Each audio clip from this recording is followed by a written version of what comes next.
సంసారంలో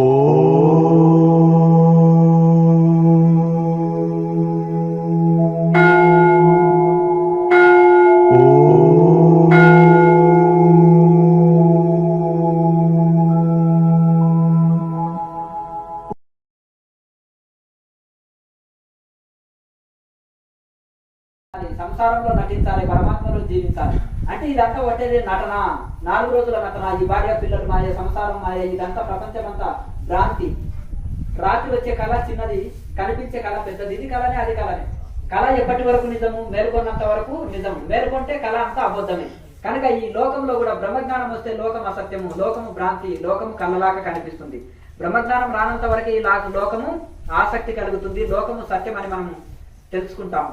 కనుక ఈ యొక్క మనము సూర్యుడు ఉన్నాడు, మేఘాలు ఉన్నాయి, మేఘాలు తొలిగితే సూర్యుడు కనిపిస్తాడు. ప్రతి ఒక్కరు ఆత్మ చైతన్య స్వరూపమే అయి ఉన్నారు. కానీ మాయ ఆవరణ, 3 గుణాలతోటి 3 గుణాలు అనే ఆవరణ ఉంది. సాధన చేత వాటిని తొలగించుకుంటే మనము భగవత్ స్వరూపంలోనే మనము స్వయంగా మనము ఏది తెలుసుకుంటే ఇంకా తెలుసుకోవాల్సింది లేదు. అట్టి ఆత్మ సాక్షాత్కారము పొందిన తర్వాత ఇక లోకం ఒక కళలాగా, స్వప్నంలాగా కనిపిస్తుంది. లోకం ఉంటది కానీ లోకం యొక్క నిజ స్వరూపము తెలిసిపోతుంటుంది. ఇదంతా మార్పుతో కూడుకున్నది, ఇది అసత్యము, ఎప్పటికీ స్థిరంగా ఉండదు అనేది. ఈ శరీరం కూడా అసత్యము, 4 రోజులు ఉండిపోయేది. నేను ఎన్నో శరీరాలు మార్చిన, నాకెప్పుడు నేను అన్ని కాలాల్లో ఉంటాను, భూత భవిష్యత్తు వర్తమాన కాలంలో అన్ని యుగాల్లో ఉంటాను, నాకు చావు లేదు, నాకు మరణం లేదు, నేను సత్తు చిత్తు ఆనంద స్వరూపమైన ఆత్మస్వరూపాన్ని అని స్వయంగా తను తెలుసుకుంటాడు. కనుక ఇంకేది తెలుసుకోవాల్సిన అవసరం లేదు. ఆ భగవంతుని హృదయంలో ధ్యానించే యోగికి ఇక గుళ్ళు గోపురాలతోటి అరణ్యాలతోటి పని లేదు. ఇవంతా భక్తులు వాళ్ళ కోసం వాళ్ళు ఏదో కట్టుకున్నారు. అంటే ఇప్పుడు ఒక ప్రైమరీ స్కూల్ నుంచి కేజీ నుంచి పీజీ వరకు ఒకటి ఉందండి. ఆ 1వ తరగతి ఎందుకు కట్టించారంటే అది చదివే వాళ్ళు అది చదువుతారు, ఇది చదివే వాళ్ళు ఇది చదువుతారు. అట్లంటే 1వ తరగతి స్కూల్లే ఉండొద్దనా? ఏ స్థాయి వాళ్ళకు వాళ్ళు, నీకు అవసరం లేదు, అది నువ్వు డిగ్రీలో కూర్చున్నావు, దాని గురించి ఎందుకు ఆలోచిస్తావు? అది చదివే వాళ్ళు అది చదువుతారు. కనుక ఇక్కడ మొదటి నుంచి అయినా ఒక సిద్ధాంతం పెట్టుకున్నాం, కేజీ నుంచి పీజీ వరకు అనమాట. ఇక్కడ యజ్ఞాలు ఉంటాయి, పూజలు ఉంటాయి, దైవనామ సంకీర్తనలు ఉంటాయి, భజన్స్ ఉంటాయి, దైవనామ జపం ఉంటుంది. ఏ స్థాయి వాళ్ళకి ఆ స్థాయి అందించడం జరుగుతుంటుంది. కనుక ఎప్పుడంటే ఒక స్పెషలిస్ట్ ఉంటాడు, నేను హార్ట్ డాక్టర్ నండి, ఇక నాకు ఏమి తెలియదు అంటాడు. ఇంకొక ఆయన ఉంటాడు, నేను కిడ్నీ స్పెషలిస్ట్ ఉన్నట్టు, నాకు ఇంకా వేరే ట్రీట్మెంట్ తెలియదు అంటాడు. జనరల్ డాక్టర్ ఉంటాడు, ఆయనకు అన్నిటికీ ఇది ఉంటుంది. ఇంకొకటి ఒక 4 కోర్సుల్లో పీజీ పిహెచ్డీ చేసాడు అనుకో, ఆయనకు అన్ని ఆపరేషన్లు చేయగలుగుతారు.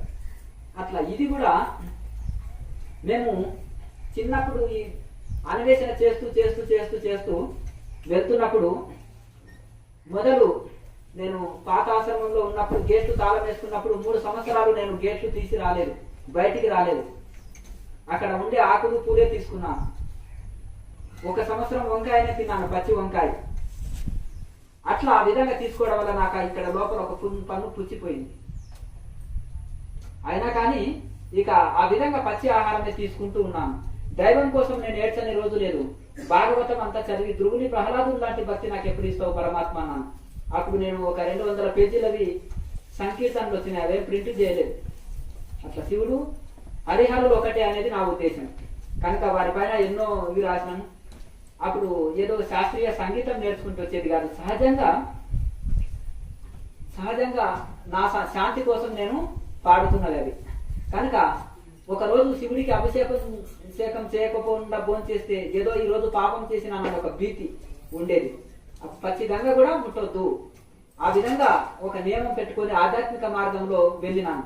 అంటే ఇటు సంపూర్ణమైన భక్తి యోగాన్ని చాలా సంవత్సరాలు నేను ఆచరించినాను, సంపూర్ణ హఠయోగాన్ని కొన్ని సంవత్సరాలు నేను చాలా ఆచరించినాను. అప్పుడు నాకు ఎముకలే మిగిలినాయి, శరీరంలో ఎముకలే తేలినాయి. అట్లా ఆ విధంగా నా శరీరంలో కొవ్వు కూడా బయటికి కరిగేసి వచ్చింది. ఒక నూనె డబ్బా నెత్తిన పోస్తే ఎట్లా అయిందో అట్లా అయ్యేది హఠయోగ సాధన చేస్తే. అట్లా కనుక ఇవన్నిటిని నేను సాధనలు చేసిన కాబట్టి నేను చెప్పగలుగుతున్నాను. భక్తి యోగంలో ఎట్టి తన్మయత్వం ఉంటుంది, ఏ అనుభవాలు ఉంటాయి, నవవిధ భక్తి అంటే ఏంటిది, దాన్ని ఎట్లా చేయాలి అనేది శ్రవణం, కీర్తనం, స్మరణం, పాదసేవనం, అర్చనం, వందనం, దాస్యం, సఖ్యం, ఆత్మ నివేదనం, ఇవి ఎట్లా చేయాలి, ఎక్కడెక్కడ ఏ స్థితిలో ఏ అనుభవాలు కలుగుతాయి అనేది వాటిని చెప్పగలుగుతాం. అట్లా కనుక ఇవన్నీ వచ్చినట్టు వీటన్నిటిలో కూడా తపస్సు, స్వాధ్యాయం, ఈశ్వర ప్రణిధానం, క్రియాయోగము ఇందులో తపస్సు ఉంది, స్వాధ్యాయం ఉంది, ఈశ్వర ప్రణిధానం ఉంది. వేదాంతులు వేదాంత విచారణ చాలంటారు. అన్నమన్నం అంటే ఆకలి పోదు, సాధన ఉండాలి. వాళ్ళు సాధన వద్దంటారు. అహం బ్రహ్మస్మి, నేను శరీరం కాదు, నేను ఈ జగత్తు మాయ ఇది అని ఇట్లా విచారణ చేయమని చెప్తారు. విచారణ చేసి సాధన వద్దని చెప్తారు. కానీ శంకరాచార్యులు తపస్సు ఎందుకు చేశాడు? అద్వైత మతం స్థాపించాడు కదా. రామకృష్ణ పరమహంస, రమణ మహర్షి, మలయాళ స్వామి వీళ్ళంతా తపస్సులు చేయవలసిన అవసరం లేదు. ఊరికే అదే అహం బ్రహ్మస్మి అంటే సరిపోతుండే. కానీ అట్లా కుదరదు. గొప్ప గొప్ప వేదాంతులు కారా, గోవింద గౌడపాదులు, ఇంకా గొప్ప గొప్ప శంకరాచార్యులు వీళ్ళంతా మహా అద్వైతులు అయినప్పటికీ సాధన ఎందుకు చేశారంటే అద్వైత సాధన ద్వారానే అద్వైత స్థితి పొందారు. అద్వైత స్థితి అంటే పుస్తకాలతో వచ్చేది కాదు, సాధనతో కలిగేది. కనుక ఈ యొక్క వేదాంత విచారణ ఉంటుంది. క్రియాయోగం అంటే ఏదో ప్రాణాయామ ఇదని చెప్తారంటే వీళ్ళకి భక్తి ఉండదు అనుకోవచ్చు. ఇంతకంటే గొప్ప భక్తుడు ఎవరు ఉన్నారు యోగి కంటే? ఎందుకంటే యోగిని మనసుని కట్టివేసి పరమాత్మలో ఐక్యం చేయగలుగుతాడు. ఒక పశువుని గుద్దకు గొలుసు పెట్టి కట్టేస్తే ఎక్కడేస్తుంది? మనసుని కట్టివేయడంలో యోగి సమర్థుడు. కనుక రెండు మార్గాలు ఉన్నాయి. బలమైన గుర్రం మీద సవారీ చేయలేని వాడు బక్కచిక్కిన గుర్రం బెస్ట్. బలమైన గుర్రం మీద సవారీ చేసే వాళ్ళు అలా చేయొచ్చు. అంటే శరీరాన్ని రెండు మార్గాలు ఉంటారు. ఒకరు బలమైన ఆహారం తీసుకుంటారు, యోగులు దృఢంగా కనిపిస్తారు, కానీ వాళ్ళు యోగ సాధనలో వెళ్తారు. ఇంకా కొంతమంది చాలా మితాహారం తీసుకుంటారు, కానీ యోగికి చెప్పింది అంటే వాళ్ళు బలమైన గుర్రం మీద కూడా సవారీ చేయగలుగుతున్నారు. కానీ కొత్త వాళ్లకు మితాహారం చాలా చాలా హెల్ప్ చేస్తుంది. యోగికి నిరాహారం చెప్పబడలేదు. నిరాహారంతో శుష్కించిపోతుంది శరీరం, సాధన చేయలేరు. యోగం చేయాలంటే కొంత శక్తి కావాలి శరీరానికి, కానీ కాబట్టి దానికి ఎక్కువ ఇయ్యద్దు, ఊరుకోవద్దు, బ్రతకడానికి ఇవ్వాలి. కనుక ఇప్పుడు మనము ఈ యొక్క మనకు ఈ యొక్క యోగ శాస్త్రంలోని మెయిన్ సారాన్నంతా తీసి క్రియాయోగం అందించారు కనుక ఇంట్లో వేదాంతుల విచారణ ఉంటుంది, స్వాధ్యాయం ఉంటుంది, తపస్సు ఉంటుంది, పరమాత్మ కోసం పరితపిస్తాం. అలాగే ఈశ్వర ప్రణిధానం ఉంది, భగవంతుడికి సిలిండర్ చేస్తాం. ఇంకా మన కర్మలేవి లేవు, అంత భగవంతుడివే. మనకు లాభం లేదు, నష్టం లేదు, సుఖం లేదు, దుఃఖం లేదు. ఎందుకు? భగవంతుడి కర్మలు మనం చేయడం. ఒక సేవకుడికి లాభ నష్టాలు ఎక్కడివి? ఒక కంపెనీలో నౌకరీ చేస్తున్నారు, జీతం చేస్తున్నారు. అందులో కంపెనీ లాసుల్లో వస్తే మీకు జరిగే నష్టం ఏముంది? కంపెనీలో లాభాలు ఉంటే మీకు జరిగే లాభం ఏముంది? లేదు కదా. అది దాని యజమాన్యం ఎవరు ఉంటున్నారో వాళ్ళకి సంబంధం ఆ విషయం. మీరు డ్యూటీ చేయవరకే మీ వంతు. అందుకనే భగవంతుడికి మనం సిలిండర్ అయిపోయి సమస్త కర్మలు భగవంతుడి అని సమర్పించుకున్నప్పుడు ఇంకా మనకేవి లేవు. రామకృష్ణ పరమహంస, రమణ మహర్షి కొన్ని దాంట్లో అంటారు, నీ కర్మలన్నీ నాకు అప్పచెప్పేసే అంటాడు. అంటే అంత శరణాగతి ఎవరికి వస్తుంది? ఎవరికి లేదు అంటారు కదా. నా పుణ్యకర్మలు మాత్రం దానం చేయను స్వామి, పాపకర్మలు దానం చేస్తా అంటారు. అట్లా రెండింటిని నాకు అప్పచెప్పవయ్యా, ఇంకా నీకేవి లేవు అంటారు. అందుకనే నిష్కామ కర్మలో ఇక మనకి ఏ కర్తవ్యం లేదు. మనము ఇంట్లో లాభ నష్టాలు లేవు, సుఖ దుఃఖాలు లేవు. దానివల్ల చిత్తము శుద్ధమవుతుంది. గత జన్మల నుంచి వచ్చిన కర్మలు సగం వాటితోటి నష్టం పొందుతాయి. కొన్ని కర్మలు తగ్గించబడతాయి. ఎందుకంటే నిష్కామ కర్మ వలన మనం ఫలితం కోరకుండా ఏది చేసినా చేస్తున్నందువలన చిత్తము శుద్ధమవుతుంటుంది. దాని వలన మనోవికారం చెందదు, మనసుకు శాంతి కలుగుతుంది, ఒక ఆనందం కలుగుతుంది, ఒక తృప్తి కలుగుతుంది. కనుక మనకు భగవద్గీతలో మొదలు చెప్పింది నిష్కామ కర్మనే. ఇది భౌతికమైన నిష్కామ కర్మ. ఇక ఆధ్యాత్మికమైన నిష్కామ కర్మ అంటే సహజం కర్మ కౌంతేయ. నువ్వు శ్వాస తీసుకొని వదిలేదే సహజమైన కర్మ. ఇది లేకపోతే క్షణకాలం జీవించలేవు. ఈ సహజ కర్మ, దీని యోగ కర్మసు కౌశలం. దీన్ని కౌశలయుక్తంగా రేచక పూరక కుంభక సహితంగా చేయాలి. కౌశలయుక్తం అంటే అదే. ఆ విధంగా చేసినప్పుడు నిష్క్రియ స్థితిలో ఉంటావు. ఈ శ్వాస కర్మ చేస్తేనే శ్వాస లేని స్థితిలో ఉంటావు. నిష్కామ కర్మ చేస్తేనే నైష్కర్మ స్థితిలో ఉంటావు. క్రియ చేస్తేనే నిష్క్రియ స్థితిలో ఉంటావు అని లాయర్ మహర్షి చెప్తారు. వారు భగవద్గీతకి టీకా చెప్పింది ఇదే. అయితే వ్యాఖ్యానం చేసింది క్రియ చేస్తే క్రియ అన్న కర్మయోగం అన్న ఈ నిష్కామ కర్మయోగమైన క్రియాయోగము చేస్తే నైష్కర్మ స్థితి, శ్వాస లేని స్థితిలో ఉంటావు. క్రియ చేస్తే క్రియ లేని స్థితి. క్రియ అంటే శ్వాసక్రియ, క్రియ లేని స్థితి అంటే శ్వాస లేని స్థితిలో నిర్వికల్ప సమాధిలో నిలుస్తావు అర్జున. అందుకనే ఇది క్షణకాలం కూడా జీవించలేవు ఈ క్రియ చేయకపోతే. శ్వాసక్రియ లేకపోతే, ఆహారం లేకుంటే 4 రోజులైనా బ్రతకొచ్చు, కానీ శ్వాస లేకపోతే క్షణకాలంలో మనిషి చనిపోతారు సామాన్యుడు. కనుక ఇది సహజమైన కర్మ. దీన్ని వదిలి ఎట్లా జీవించగలుగుతావు? క్షణకాలం జీవించలేవు నువ్వు. కనుక దీన్ని యోగ కర్మసు కౌశలయుక్తంగా చేయాలి. కౌశలయుక్తంగా చేసినప్పుడు క్రియ చేస్తే నిష్క్రియ స్థితిలో ఉండగలుగుతావు. అప్పుడు నీకు ఇంద్రియాల పీడ పోతుంది. ఇంద్రియాలు దుర్గుణాలే కౌరవులు, నీ ఇంద్రియాలే కౌరవులు. అరిషట్ వర్గాలు కామ క్రోధ లోభ మోహ మద మాత్సర్యము అరిషట్ వర్గాలే కౌరవులు. అష్టాంగ యోగమే పాండవులు. ఒక్కొక్క అస్త్రమే యమ నియమ ఆసన ప్రాణాయామ ప్రత్యాహార దానం ధ్యాన సమాధి అనే అస్త్రాలు వేయి. చివరికి బ్రహ్మాస్త్రం అనేది సమాధితోటి సమస్త కర్మలు భస్మం అవుతాయి. ఇంకా దాంతో బ్రహ్మాస్త్రం అనమాట అది. మొదలు ఈ అస్త్రాలు వేయలేని వాళ్ళు బ్రహ్మాస్త్రం ఎట్లా వేస్తారు? కనుక ఈ విధంగా ఆ విధంగా మనకు ఎందుకంటే ఈ యొక్క అనేక జన్మల నుంచి ఇంద్రియాలు మన వెంట వస్తున్నాయి. ఇవే స్వయం బంధువులు. ఈ సొంత బంధువులు వీళ్ళని శ్వాస అనే బాణాలు కొట్టి, అంటే ఇక్కడ క్రియావాన్ అంటే ఇక్కడ బాణములు, వాన్ అంటే బాణము, శ్వాసలనే బాణాలు కొట్టినప్పుడు దుర్గుణాలనే అరిషట్ వర్గాలు, దుర్గుణాలే కౌరవులు, దుర్గుణాలనే అరిషట్ వర్గాలు చనిపోతాయి. నా స్వయం బంధువులు, నా కళ్ళు, నా చెవులు, నా ముక్కు, నా నాలుక, నా చర్మం ఎన్నో సుఖాలు ఇస్తున్నాయి. జన్మలు ఉంటాం, విడరాని బంధం, ఎన్నో జన్మల బంధం. మరి వీటిని లేకుండా నేను ఎట్లా జీవించగలుగుతాను? నాకు ఎట్లా సుఖం కలుగుతుంది? నువ్వు 3 లోకాల భోగాలు ఇచ్చినా నా ఇంద్రియాలే లేనప్పుడు నేను ఎట్లా సుఖ భోగాలు అనుభవిస్తాను? అర్జున, నేను యుద్ధం చేయను కాదు, కృష్ణ, నేను యుద్ధం చేయను కాక చేయను. ఎందుకంటే నువ్వు 3 లోకాల భోగాలు ఇచ్చినా నా ఇంద్రియాలే లేనప్పుడు నేను ఎట్లా అనుభవిస్తాను అని జీవుడు అంటున్నాడు. ఇక్కడ ఎన్నో జన్మల నుంచి ఈ బంధువులు అనమాట ఇవన్నీ.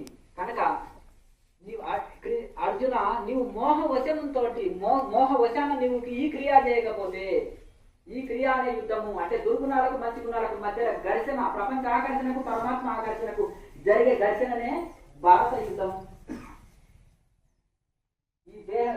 ఈ దేహపురము, ఈ దేహమే కురుక్షేత్రము. దీనికి మనసు బుద్ధిది కాబట్టి రాదు. ధృతరాష్ట్రుడే దీనికి మనసు. సమ్యక్ జ్ఞానం సంజయుడు, అది బుద్ధిని విచారం చేస్తుంది. మనసుకి ఏం తెలియదు బుద్ధిది. ఆ భారత యుద్ధం ఎట్లా జరుగుతుంది నాకు చెప్పు అని. అట్లా ఈ విధంగా మోహవశాత్తున నీవు ఈ యొక్క శ్వాస అనే బాణాలు వేయలేదనుకోండి, అప్పుడు ఏమవుతుంది? దుర్గుణాలు అటాక్ చేసేస్తాయి మీ రాజ్యాన్ని మొత్తం. అప్పుడు నువ్వు దుఃఖాలు అనుభవిస్తావు. ఇక్కడ సుఖం లేదు నీకు, పైలోకాల సుఖం లేదు. ఇంద్రియాలకు బానిస అయిన వాడు ఇక్కడ రోజు ఏడుస్తూనే ఉంటాడు. అన్ని సంపదలు ఉండి ఏడుస్తుంటాడు, అన్నిటి కూడా ఏడుస్తుంటాడు. ఎందుకు? అవగాహన లోపంతో. కనుక ఈ యొక్క శరీరములో పటుత్వం ఉండదు, శరీరంలో ఇది ఉండదు, మనసు చెప్పినట్టు ఉండదు, శరీరం చెప్పినట్టు ఉండదు. ఇంద్రియాలు ఒక కుండకు 4 రంధ్రాలు 5 రంధ్రాలు పడితే ఏముంది? ఒక రంధ్రం పోతేనే నీళ్లు నిలువవు. జ్ఞానం అనే కుండమనే దేహం అనే కుండలో జ్ఞానం అనే నీళ్లు నిలుస్తాయా?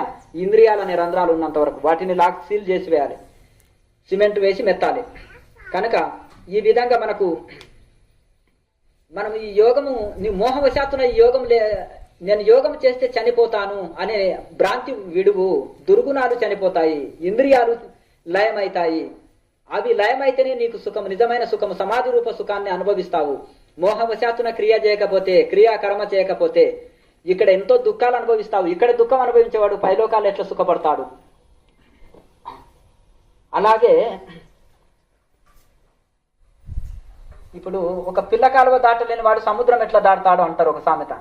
కనుక ఇక్కడ నువ్వు ఇక్కడనే ఈ లోకాల్లోనే ఇక్కడ గురువు ఉన్నాడు, రోగం ఉంది, భవరోగం, పుట్టడం సావడం అనే రోగం ఉంది, వైద్యుడు అనే గురువు ఉన్నాడు, సాధన ఉంది, అన్ని ఉన్నాయి. పైలోకాల్లో దేహం ఉండదు, గురువు ఉండదు, సాధన ఉండదు, రోగం మాత్రం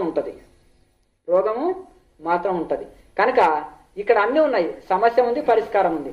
ఇక్కడ శ్వాస అనే బాణాలు వేయడం వలన దుర్గుణాలన్నీ నశిస్తాయి. ఇక్కడ నువ్వు సమాధి రూప సుఖములో పొందుతావు, అంత్యంలో నాలోన ఐక్యమవుతావు.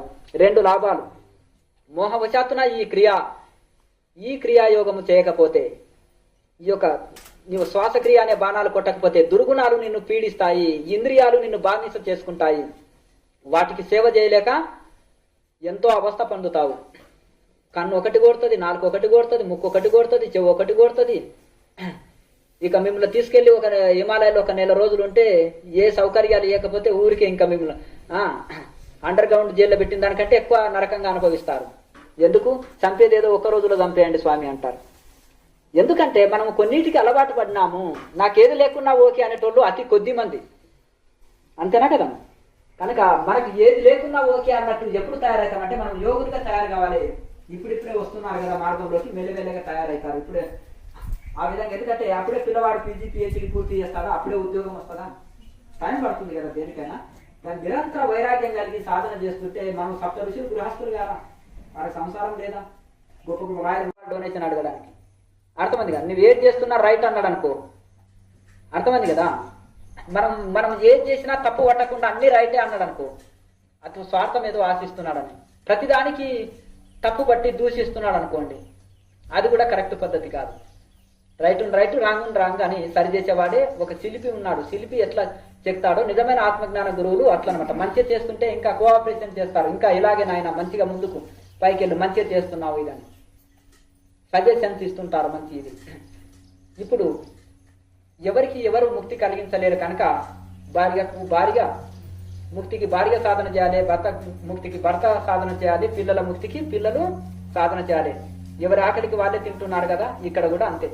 కనుక మీరు ఈ సాధనని ఉదయం గంట సాయంత్రం గంట మీరు రెగ్యులర్గా సాధన చేస్తూ చక్కగా ఎవరైతే నిరంతరం సాధన చేస్తారో వాళ్ళ ఆశ్రమంలో ఉన్నట్టే.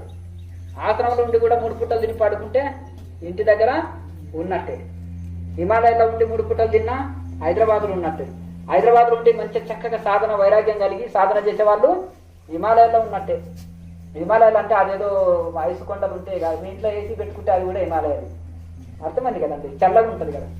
అంటే ఇక్కడ అనేది నియమాలు గొప్పది. ఒక్కొక్క గుహలు పోతే 24 గంటలు గుమ్మగుమ్మలు ఆడతా. మీరు హైదరాబాద్లో ఏం తింటారు? వాళ్ళ భోజనం మీకు ట్రైనింగ్ ఇస్తారు. ఒక ఆయన వచ్చేసాడు, ఏమయ్యా లేబర్ తిండి, పెద్దగా 4 అపార్ట్మెంట్లు ఉంటాయంటే చిన్న గదిలో ఎందుకున్నావు? వరంగల్లో వచ్చారంట ఒకరు. ఇప్పుడు ప్రవచనాల సాధువులు ఉంటారులే, అర్థం. హెలికాప్టర్ పెట్టుకోకుండా డొక్కు కార్లు ఎందుకు తిరుగుతున్నావా అంటే వీళ్ళకి మీకు ఎంజాయ్ చేయడం తెలియదు, వేస్ట్ ఫెలోస్. ఒక గురువు ప్రవచనాలు ఇచ్చే గురువులు ఇట్లుంటారు, అర్థమైంది కదా.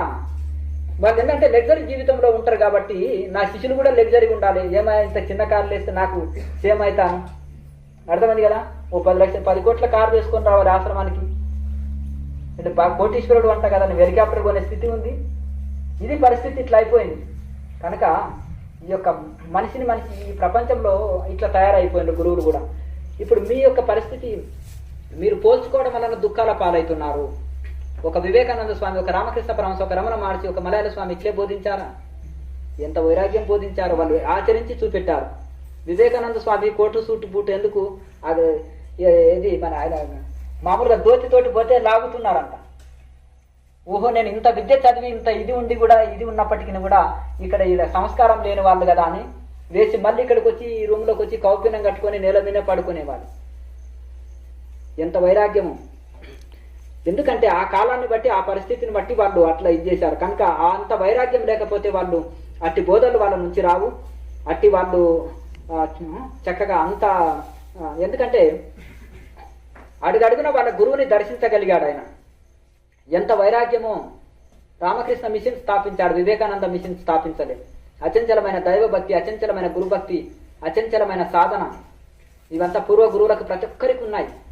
ఎవరి చరిత్ర తీసుకున్నా కానీ అచంచలమైన గురుభక్తి ఉన్నది, అచంచలమైన దైవభక్తి, అచంచలమైన వైరాగ్యము, అచంచలమైన సాధన, ఇవన్నీ 4 వారి సొంతమై ఉన్నది.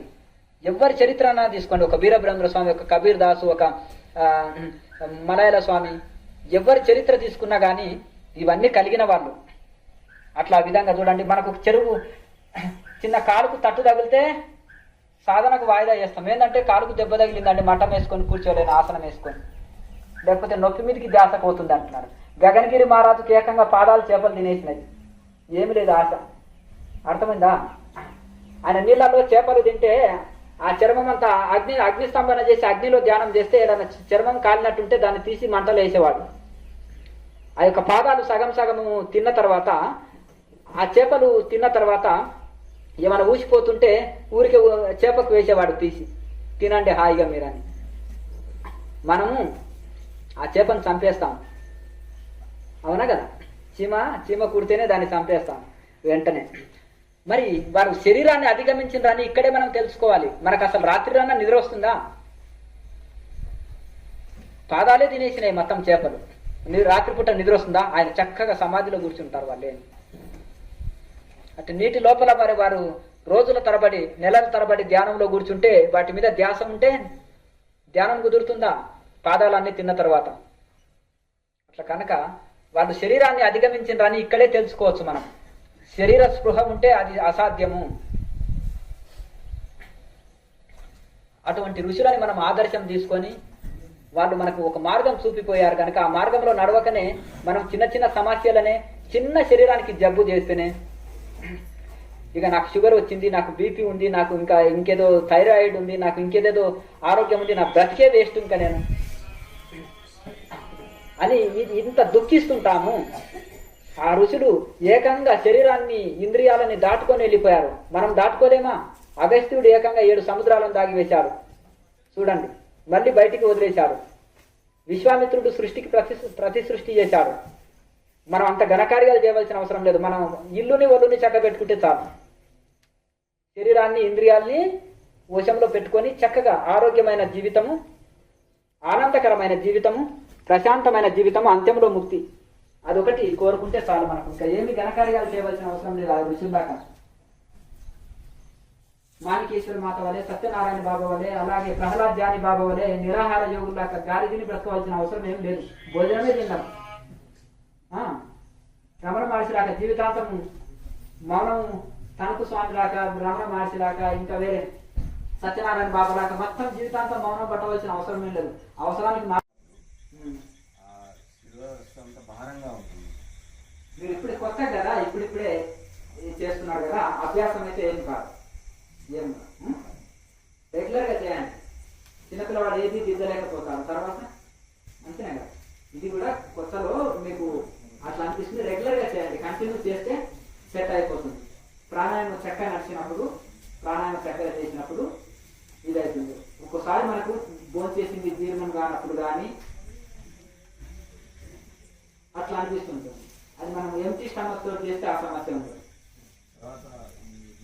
జ్యోతి ముద్ర వేసినప్పుడు నాదాలు రావడం అనేది కొన్ని రకాల నాదాలు. ఎంతకాలం నుంచి చేస్తున్నారు? నేను ఇంతకుముందు వేరే చోట చేశాను. ఎంతకాలం నుంచి చేస్తున్నారు? 5 సంవత్సరాల నుంచి చేస్తున్నాను. ఒక నాదం లాంటి. మరి 5 సంవత్సరాల నుంచి చేసేటోళ్ళకు తల ఎందుకు బలం ఉంటుంది? కొత్త వాళ్ళకి అనిపించాలి. కూర్చోండి. మెడల్ గుంజుకం, భుజం గుంజుకం, ఇక్కడ నుంచి కుడి పక్క నుంచి ఎడవ పక్క మొత్తం మెడల్ గుంజుకం, మొగాలు. అది మీకు 360 రోగాలు ఉన్నాయి. మరి ఒక రోజులో పోవాలంటే అవుతుందా? రెగ్యులర్ గా చేయండి, చేస్తే పోతాయి, అన్ని రోగాలు పోతాయి. అవునా కదా? నువ్వు కొత్త కదా, మరి ఎన్నో రోగాలు పెట్టుకొని వచ్చి ఒకటే రోజు తగ్గాలంటే ఎట్లా? అవునా కదా? పోయినసారి కూడా వచ్చినావు, వచ్చినావా? అప్పుడు లిస్టు బాగానే చదివినావు. 2 సమస్యలు బాగా చక్కగా చేయి. ఆహార నియమాలు పాటించి చక్కగా చేయి. అర్థమైందా? స్వామి ఏమన్నా మీ తోటి పగగారు, శత్రువు గారు అర్థమైందా? మీరు బాగుపడడానికి అంటారు, అంతేనా కదా? ఎవరైనా మనసులో పెట్టుకోకండి దయచేసి. అర్థమైంది కదా? జ్ఞానుల కోపము నీటి మీద రాతలక మీరు బాగుపడరని. ఆ మాత్రమే అనకపోతే మీరు బాగుపడతారా? ఏమి తండ్రి ఇంకా వదిలితే మా నాయన మంచిగా చెప్పినట్టే మేము చెడిపోతుంటేమా? దుర్యోధనాదులు ఎందుకు చెడిపోయిందంటే ముసల్తనంలో కలిగారు. ఎవరికి? 108 పుత్రులు ముసల్తనంలో కలిగారు. ఆ ముసలివాడు లేక లేక కలిగిన వాళ్ళు నా బంగారు, నా బుద్ధి అని వాడు ఏ పని చేసినా, ఒకటి తండ్రి వచ్చినా నా బంగారాన్ని పొగిడేది. అవునా కదా?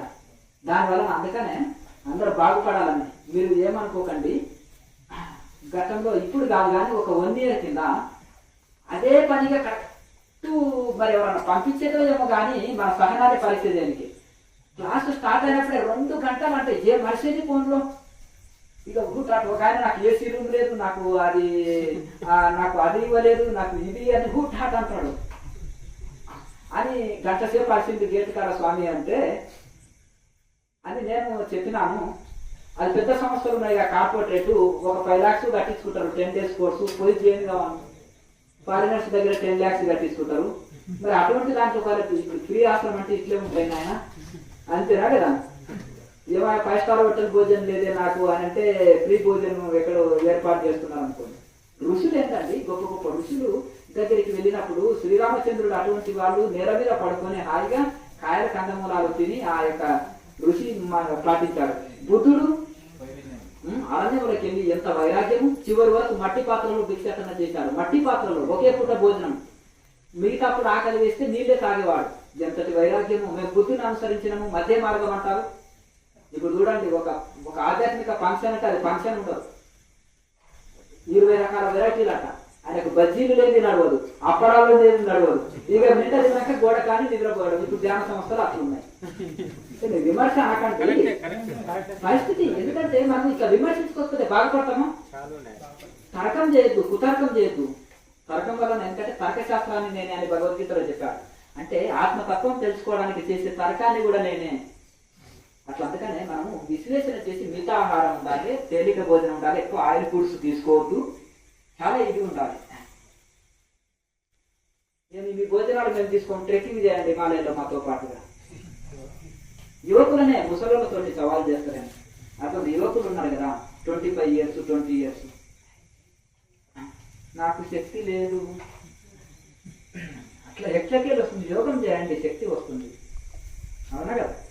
అందుకనే చక్కగా ఒకటి ఏంటంటే మనము మంచిగా దీన్ని విమర్శించి తెలుసుకుందాం. దీనికోసం ఏది తినాలి, ఏది తినొద్దు, ఏం చేయాలి, ఏది చేయదు, దాన్ని విమర్శించి తెలుసుకుంటేనే కదా మనము చెడ్డటోళ్ళు లేరు, వినేటోళ్ళు లేరు. అద్దం ముందు చూసుకున్నాం, ముఖం కలిగినామా, బొట్టు పెట్టినామా, అద్దం చూపిస్తుంది. సజ్జన సాంగత్యంలో విదురుడు అంటాడు, సజ్జన సాంగత్యం చేస్తే లాభం ఏంటయ్యా అంటే, రామాయణము భారతంలో మంచి నీతి కథలు కానీ మంచి సందేశాలు ఇచ్చిన పెద్దలు చెప్పినవి ఎన్నో ఉన్నాయి. బుద్ధి మాంద్యం పోతుంది, మన వికాసం జరుగుతుంది, మన లోపతాపాలు తెలుసుకుంటాం, ఆధ్యాత్మిక అభివృద్ధి జరుగుతుంది. వాళ్ళ అద్దం లాంటి వాళ్ళు మహనీయులు. అద్దం చూపిస్తుంది, మన ముఖం కడిగినామా, స్నానం చేసినామా, బొట్టు పెట్టినామా అంతా చూపిస్తుంది అద్దం. వాళ్ళ అద్దం లాంటి వాళ్ళు మనని అట్లా చూపిస్తారని అని చెప్తారు విధుడు. అట్లా అందుకనే ఆ విధంగా అద్దం ముందు ఉంటే అన్ని చూసినట్టు వాళ్ళ ముందు ఉంటే మనదంతా చెప్పేస్తారు. కనుక దానివల్ల దాన్ని సరి చేసుకొని చక్కగా మనము ఇది చేసుకుంటే మనకు మన జీవితంలో ఎంతో అభివృద్ధి. ఎట్లాగో తరించాలని వచ్చారండి, కరెక్ట్ వే, మంచి మార్గంలో నడవాలి, ఈ జన్మలే కడతీరాలని ఎంతో దూరం నుంచి వచ్చాను. అంతేనా కదా? మరి మీరు బాగుపడాలని నేను 100% కోరుకుంటాను. అంతేనా కదా? మీరు ఏ శాంతి కోరు వచ్చారు, ఏ ముక్తి కోరు వచ్చారు, మీకు నేనే కండిషన్ పెట్టలే. అవునా కదా? ఉపదేశం తీసుకుంటే బట్టలు తీసుకురావాలి, గురువుకు దక్షిణాలు పెట్టాలి, లేకపోతే సంవత్సరానికి 12 రోజులు సేవ చేయాలి, నెలకు 1 రోజు, ఇవన్నీ మన కండిషన్స్ పెట్టినాము. తరించడానికి వచ్చారు, తరించండి, సాధన చేయండి, తరించాలి. మీరు 2 పూటలు సాధన చేసి ముక్తాత్మలో అవ్వండి, అదే మాకు ఇచ్చే దక్షిణ. అర్థమైంది కదా? అక్కడికి వెళ్ళి యోగం నేర్చుకున్నామంటే అది ఆరోగ్యం మంచిగా ఉంది, మనశ్శాంతి ఉన్నాం, హాయిగా ఉన్నామంటే అనుకుంటే చాలా, అదే మాకు కడుపు నిండిపోతుంది. అర్థమైంది కదా? సొంత తండ్రి బిడ్డల అభివృద్ధి నిజంగా కోరుతాడు, పక్క తండ్రి కోరుకుంటాడు? కోరుకోడు కదా. అంటే నువ్వు నీ నుంచి ఏం ఎక్స్పెక్ట్ చేయకుండా సేవ చేసేటోళ్ళు ఈ ప్రపంచంలో ఎవరైనా ఉంటే తల్లి తండ్రి వాళ్ళిద్దరే. నిజమైన నీ అభివృద్ధిని కాంతి, నీ జీవితాన్ని కళలు కానీ నువ్వు ఒకసారి తలుచుకోండి ఎవరి తల్లిదండ్రులను వాళ్ళని. ఏది కోరకుండా, ప్రతిఫలం కోరకుండా అనుక్షణం వాళ్ళు మన అభివృద్ధిని చనిపోయేటప్పుడు కూడా మా పిల్లలు బాగుండాలని కోరుకుంటారు. అట్లా అందుకని మీరందరూ చల్లగా ఉండాలని మేము కోరుకుంటున్నాము. మంచి చక్కగా సాధన చేయండి, తరించండి. ఏ సందేహాలున్నా పౌర్ణమి రోజుల్లో రాండి, వచ్చి తెలుసుకోండి, 2 రోజులు ఉండి ధ్యానం చేసుకొని పోండి. ఆ యూట్యూబ్ వీడియోని ఫాలో అవ్వండి, పుస్తకాన్ని ఫాలో అవ్వండి, సందేహాలన్నీ తీరుస్తుంది. సాధన చక్కగా బ్రీతింగ్ చక్కగా చేస్తున్నానా చేస్తలేనా అని ఇక్కడ చెక్ చేయించుకోండి. పాత వాళ్ళు ఎవరైనా ఉన్నారనుకోండి, మాకు సపరేట్ సమయం చేయాలి అనుకోకండి. 20 మంది అక్కడ కూర్చోండి, స్వామీజీ మేము మా బ్రీతింగ్, మా ప్రాణాయామ, మా ముద్రలను చెక్ చేసుకోవాలనుకున్నాం అంటే ఒకసారి వస్తాను, ఒకసారి చెక్ చేస్తాను, అయిపోయి ఏమైనా ఉంటే సజెషన్ ఇస్తాను. మంచిగా ఉంటే ఆ బాగా చేస్తున్నారు, ఇలాగే కంటిన్యూ చేయండి అంటాను. లేదంటే ఇట్లా ప్రాణాయామంలో కొంచెం ఇట్లా సరి చేసుకోండి, ముద్రలో సరి చేసుకోండి అని చెప్తాను. అట్లా ఆ విధంగా ఎప్పుడు సాధనలో డెవలప్ అవుతుందంటే సాధకులకి ఏమైనా రాంగ్ చేశారనుకో అది రాంగ్ అని చెప్పాలి, రైట్ చేశారనుకో బాగుంది, అద్భుతంగా ఉంది, ఇలాగే కంటిన్యూ చేయాలని. అప్పుడే వాళ్ళు తెలుసుకొని డెవలప్ అవుతారు, లేకపోతే కాలేదు. అయ్యా చెప్పండి. నమస్కారం. నమస్తే. నమస్తే. కుండలి సాధనలో జలబంధనము, ఉద్యాన బంధనము, శక్తి చారణి చెప్పారు కదా గురించి, గురుముఖాంతరంగా అని చెప్పారు కదా. మేము గురుముఖాంతరంగా నేర్చుకోవడానికి సిద్ధంగా ఉన్నాం గురించి. అవి దానికి చాలా కఠోర పద్ధతులు ఉంటాయి, కఠోర నియమాలు ఉంటాయి. మళ్ళీ యోగం పోయి మళ్ళీ రోగం తెలుసుకొని నానా రకాలుగా ఏదో గురువు గారు అంట అంటే ఈ గురువు పేరు కూడా ఇది అయిపోతుంది. అవునా కదా? చాలా కఠోర పద్ధతులు ఉంటాయి. క్రియాయోగం చేసుకోండి. మీరు గృహస్థాశ్రమంలో ఉన్నారు, పట్టణ జీవితంలో ఉన్నారు, ఒకవేళ ఏం చేస్తారంటే లేట్ అయితే హోటల్లో కూడా భోజనం చేస్తారు. తప్పు కాదు, నాన్ వెజ్ తీసుకోవచ్చు, శాకాహారం తీసుకోవచ్చు, కానీ బయటి భోజనాలు ఇప్పటి పద్ధతులు వేరే, దానికి కఠోర నియమాలు పాటించాలి. అర్థమైంది కదండి. అది ఎవరో అటయోగం చేసేది ఆ హిమాలయంలో నాగబాగులో నాగసాధులో బ్రహ్మచారులు అన్ని వదిలేసి సన్యాసులు చేసే మార్గం. అర్థమైంది కదా. అందులో కొంచెం ఏదైనా చేసిన వాళ్ళు మన గురువు దగ్గర దాన్ని సరి చేసుకుంటారు. ఒక ఆయన ఒక పూజారి వచ్చేసాడు, ఈయన పాలు తాగి ఉంటాడండి. కానీ పాలు తాగుతాడో పండు తింటాడో లేకపోతే ఇంకేదన్నా తింటాడో మాకు చూస్తేనే శరీరం చూస్తేనే తెలుస్తుంది. కింద శరీరం ఉంది, పొట్ట ఇంత ముందు చేసింది, పాలు తాగి ఉంటాడని నా చెవిలో పువ్వు పెడుతున్నాడు వచ్చిన ఆయన. ఒక ఆయన నేను పూజలు మానుకున్నానండి, ఇప్పుడు నేను పూజలు మానుకొని ఆధ్యాత్మిక సాధనలు చేసిన అటయోగం చేసిన దెబ్బ కొట్టిందండి నాకు, ఎవరైనా గురువులు ఉంటే చెప్పండి అని వచ్చాడు. పౌర్ణమి దగ్గర ఇక తోట చెట్లు నాటుతున్నారు కదా అని నేను బయటికి వచ్చి ఇట్లా అబ్జర్వేషన్ చేసి చెట్లు నాటుతున్నారా అని, మంచిది నాయన అని ఏదో సజెషన్ ఇచ్చి పోదామంటే వచ్చాను. సరే వస్తే వచ్చాడు, ఏదో ఫోన్ చేయకుండా వస్తే చూసిపోతారు ఆశ్రమాన్ని. సరే అని నేను సజెషన్ ఇచ్చినాను, చక్కగా ఇది చేసేసినాను. అట్లా ఒక శిష్యుని పోగడానికి ఒక శిష్యుని తెచ్చుకున్నాడు. అట్లా ఇది పరిస్థితి. చాలా విచిత్రమైన మనుషులు అండి. ఇప్పుడు ఛానల్స్ రేటింగ్ పెరగాలని క్వింటల్ శరీరాన్ని తీసుకొని వచ్చి కూడా వీళ్ళు గాలిని బతుకుతారనేది కూడా చూపిస్తున్నారు. ఏమి ప్రపంచమో ఏమి లోకమో ఎక్కడ పోతుందో సరిగా కానీ అండి. అసలు వారం తిండి పెట్టకపోతే ఎట్లుంటుందో శరీరాన్ని కరెక్ట్గా రొట్టెలే ఇవ్వాలి కనీసం. ఎవరన్నా బాగా 100 కేజీలు ఉన్న వాళ్ళు బరువు తగ్గాలంటే రొట్టెల్లో శక్తి లేదా? అన్నం కంటే ఎక్కువ శక్తి ఉంది. లంబడి వాళ్ళ లాగా ఏం రొట్టెలే తింటారండి అని సామెత పల్లెటూళ్ళలో. ఏమంటే మీరు లంబడి వాళ్ళ లాగా రోజు రొట్టెలే తింటారంటే, లంబాడి వాళ్ళు సుగాల వాళ్ళు రోజు రొట్టెలే తింటారు. ఎంత బలమైన ఇది, వాళ్ళంత పని ఎవరు చేయలేరు, వాళ్ళు అన్నమే తినరు అసలు. ఈ మధ్యలో ఏమో కానీ విన్నమన్నా ఏమో కానీ ఒక 20 years 15 years కింద 3 పూటలు రొట్టెలే వాళ్ళు. ఎందుకు శక్తి? నీరు అనేది ఉండదు కదా శరీరంలో, అది చెప్తున్నారు. ఎందుకంటే శక్తి ఉంటుంది, నీరు ఉండదు. అట్లా సోలాగు పని. మీకు ఇంకా డౌట్లు ఉంటే అడగండి. బ్యాక్ స్ట్రైట్ గా ఉంచాలంటారు, గిటార్ ఉంచాలంటారు కదా. అవునండి. కొంచెం సేపు గానే బ్యాక్ పెయిన్ వస్తుంది. ఏమైనా సపోర్ట్ కానీ తీసుకోవచ్చా? పిల్లో అట్లాంటివి, లేదా గోడకు సపోర్ట్ తీసుకోవడం ఏమైనా ఎఫెక్ట్ ఉంటుందా? నెమ్మదిగా సాధన చేయగా అది అభ్యాసం అవుతుంది. నెమ్మదిగా సాధన చేయగా అదే అభ్యాసం అవుతుంది. మీరు సర్వంగాసనం అప్పుడప్పుడు ప్రాక్టీస్ చేయండి. సర్వంగాసనం వేస్తుంటే నడుము ఫ్రీ అవుతుంది. అలాగే ఈ యొక్క మహానారాయణాది తైలం అని దొరుకుతుంది, లేదా కర్పూరాది తైలాన్ని మసాజ్ చేసుకోండి. కొంచెం ఆసనాలు వేసి ఫిట్నెస్ తీసుకొని రావాలి. ఇప్పుడు శరీరానికి పరిశ్రమ లేదు, ఎక్సర్సైజులు లేవు. మామూలుగా ఇంకా కూర్చొని ఆఫీసుల్లో కూర్చునే వాళ్ళకి అసలు శరీర పరిశ్రమ ఉండదు. కొన్ని శరీరానికి కొంచెం ఎక్సర్సైజ్ కూడా అవసరమే, కొన్ని ఆసనాలు కూడా అవసరమే, కొంత పరిశ్రమ కూడా అవసరమే. కనుక ఉదయం కాసేపు మనము కేటాయించుకొని మన శరీరం ఫిట్నెస్ కోసం కొన్ని ఆసనాలు అభ్యాసం చేసుకోవాలి. శరీరంలో ఏ అవయవానికి సమస్య ఉందో దానికి సంబంధించిన ఆసనాలు ఎక్కువ వేసుకోవాలి. ఏదో తక్కువ ఇట్లా వేసి రావద్దు కదా. ఆ ఆసనంలో ఒక అరగంట సేపు ఉండగలగాలి. ఇప్పుడు నడుము నొస్తుంది, సర్వాంగాసనంలో అరగంట సేపు ఉండగలగాలి. ఇక మీ శరీరానికి మీరే డాక్టర్, ఏ మెడిసిన్ అవసరం లేదు, ఏది లేదు. ఇక మీ శరీరం గాలిలో తేలినట్టు తయారైపోతుంది. అది స్వయం అనుభవంతో చెప్తున్న మాటలు.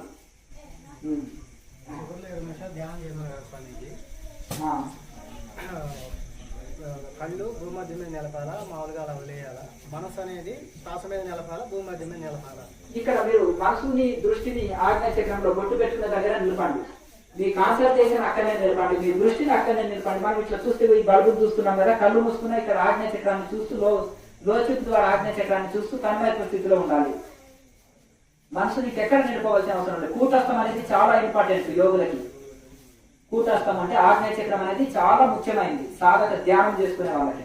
ఆ మనసు అందుకని గురువారం మధ్య భగవద్గీతలు చెప్పాడు. గురు మధ్యలో చక్కగా సమకాయ శిరోగ్రీవం శరీరము మీద మేరుదండం అన్ని సమంగా పెట్టండి, చక్కటి స్థితిలో ఉంచండి. వంగి కూర్చోమని చెప్పలేదు భగవద్గీతలు. అట్లాగే దృష్టిని గురు మధ్యలో నిలుపుకోండి. ఆరోగ్యాన్ని చదువుకోండి. మీరు మొత్తం ధ్యానము శ్లోకాలు ఉంటాయి. ధ్యానం ఎలా ఉంచాలి, మనసు ఎక్కడ నిలపాలి, ఎట్లా చేయాలి అనేది 6వ అధ్యాయం మొత్తం ధ్యాన యోగమే చెప్తుంది. నమస్తే, చెప్పండి. మహాముద్ర వేసేటప్పుడు కాలు వెంటకు కాలు ముందుకు అనుకొని తర్వాత శ్వాస మూలధారం నుంచి ఆజ్ఞావరం తీసుకుంటున్నాం కదా. అవునండి.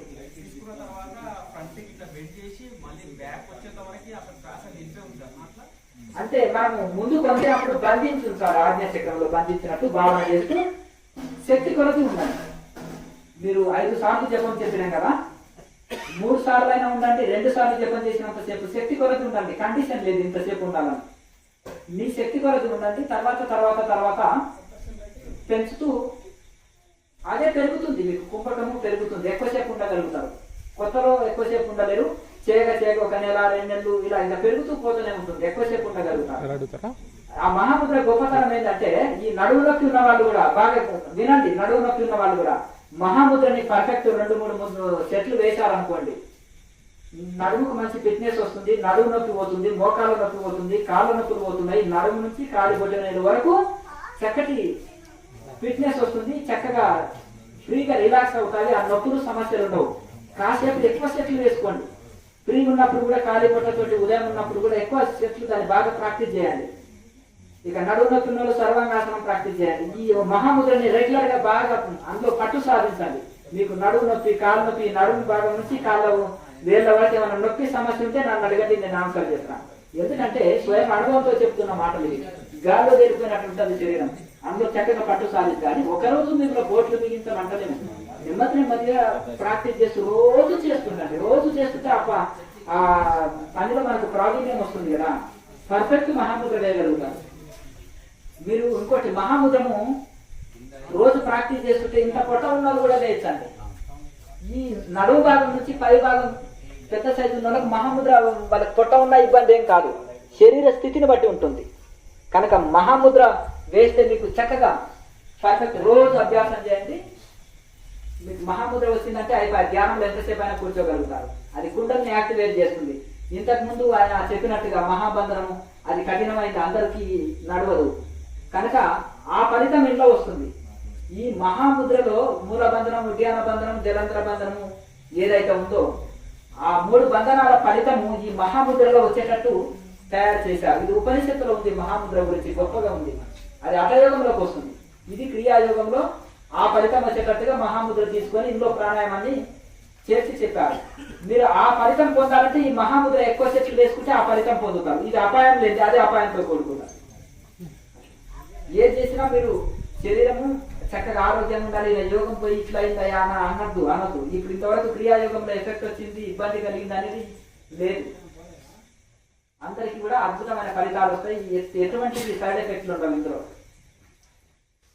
స్వామీజీ, సుఖాసనంలో కాకుండా వజ్రాసనంలో సాధనలు చేయొచ్చా? అంటే ఇది ధ్యానం అనేది సుఖాసనము, సిద్ధాసనము, పద్మాసనము అనేది చాలా మంచిది. ఈ 2 కాళ్ళు చక్కగా భూమి మీద కూర్చుంటే మంచిగా బ్యాలెన్సింగ్ కరెక్ట్ గా ఉంటుంది. వజ్రాసనం ఎప్పుడంటే రిలాక్స్ సమయంలో, గోముఖాసనము, వజ్రాసనము ఇటువంటి ధ్యానం నుంచి వచ్చినప్పుడు కానీ, ఫ్రీ టైంలో కానీ, భోజనం చేసిన వెంటనే తర్వాత కానీ, రిలాక్స్ సమయంలో విశ్రాంతి కోసం ఆసనం మార్చి కూర్చోండి. ఫ్రీ టైంలో కూడా ఇలా కూర్చోకుండా వజ్రాసనంలో కూర్చున్నారు అనుకోండి, అది కూడా కాళ్ళు నొప్పులు రావు, కొద్దిగా శరీరం ఫ్రీగా అవుతుంటుంది. ఆసనం మార్చి అట్లా వజ్రాసనంలో ఫ్రీ టైంలో కూర్చోండి. ఇంకొక మన కంటి వ్యాయామాలు చెప్పాను కదా స్వామీజీ, అందులో చిన్న మెల్లకన్ను ఉన్న వాళ్ళు కూడా చేయొచ్చా కంటి? స్వామి, మహాముద్రలో పైకి వచ్చి శ్వాస వదిలేటప్పుడు శ్వాస జరుపుకొచ్చినట్టు అవుతుంది అంటే ఆగి మళ్ళీ గుంజుకొని తీయాలి, వదలాల్సి వస్తుంది. అదే ఒక క్షణం ఆగినట్టు ఉండి వస్తుంది అంటున్నారు. అది మీరు ఇప్పుడు కొత్తగా మీరు కనుక అభ్యాసం అయితే అది రాదు, సాఫ్ట్గా వెళ్ళిపోతుంది. మధ్యలో అంటే బ్రేక్ తీసుకోవాల్సిన అవసరం ఉండదు. అంటే ఒక క్షణకాలం ఆగి మళ్ళీ తీసుకోవడం జరుగుతుంది అంటున్నారు. 3వ నెల ఇంకా బాగా అభ్యాసం చేయాలి, చేస్తే ఇది రాదు. ఆ యొక్క కంటిన్యూస్ గా తీసుకోవాలి, ఆపి తీసుకోవద్దు, ఆపి వదలొద్దు, కంటిన్యూస్ గా వదిలేటప్పుడే ప్రాబ్లం ఉంది. అది కూడా సెట్ అయిపోతుంది. ఇంకా బాగా చేయండి.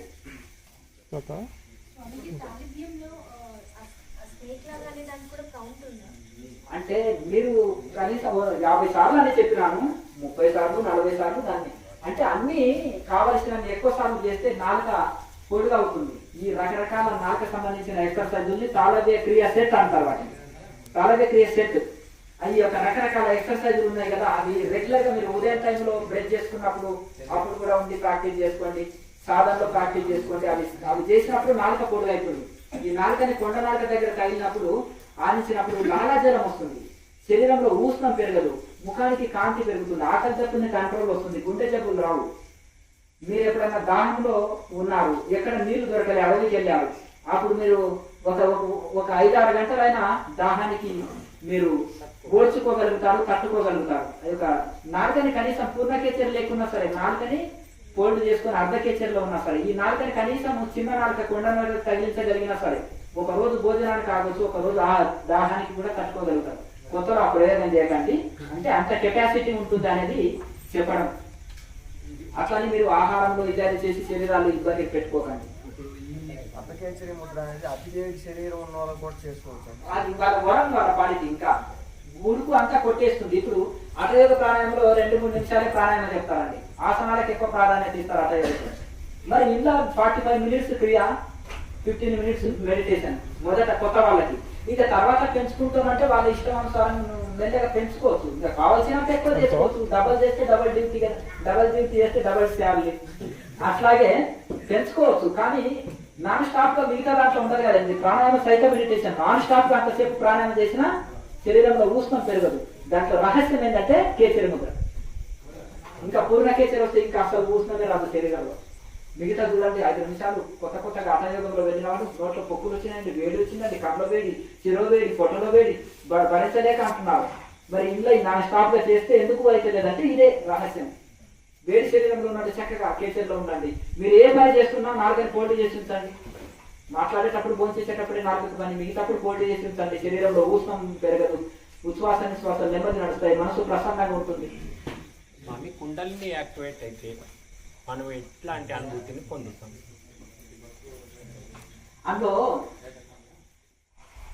మొదలు శరీరం చాలా తేలికగా ఉంటుంది, చాలా తేలికగా ఉంటుంది. ధ్యానంలో ఎంతసేపు కూర్చున్నా అలసట రాదు, శ్రమ రాదు, క్షణాలు కూర్చున్నట్టే గడిచిపోతుంటుంది.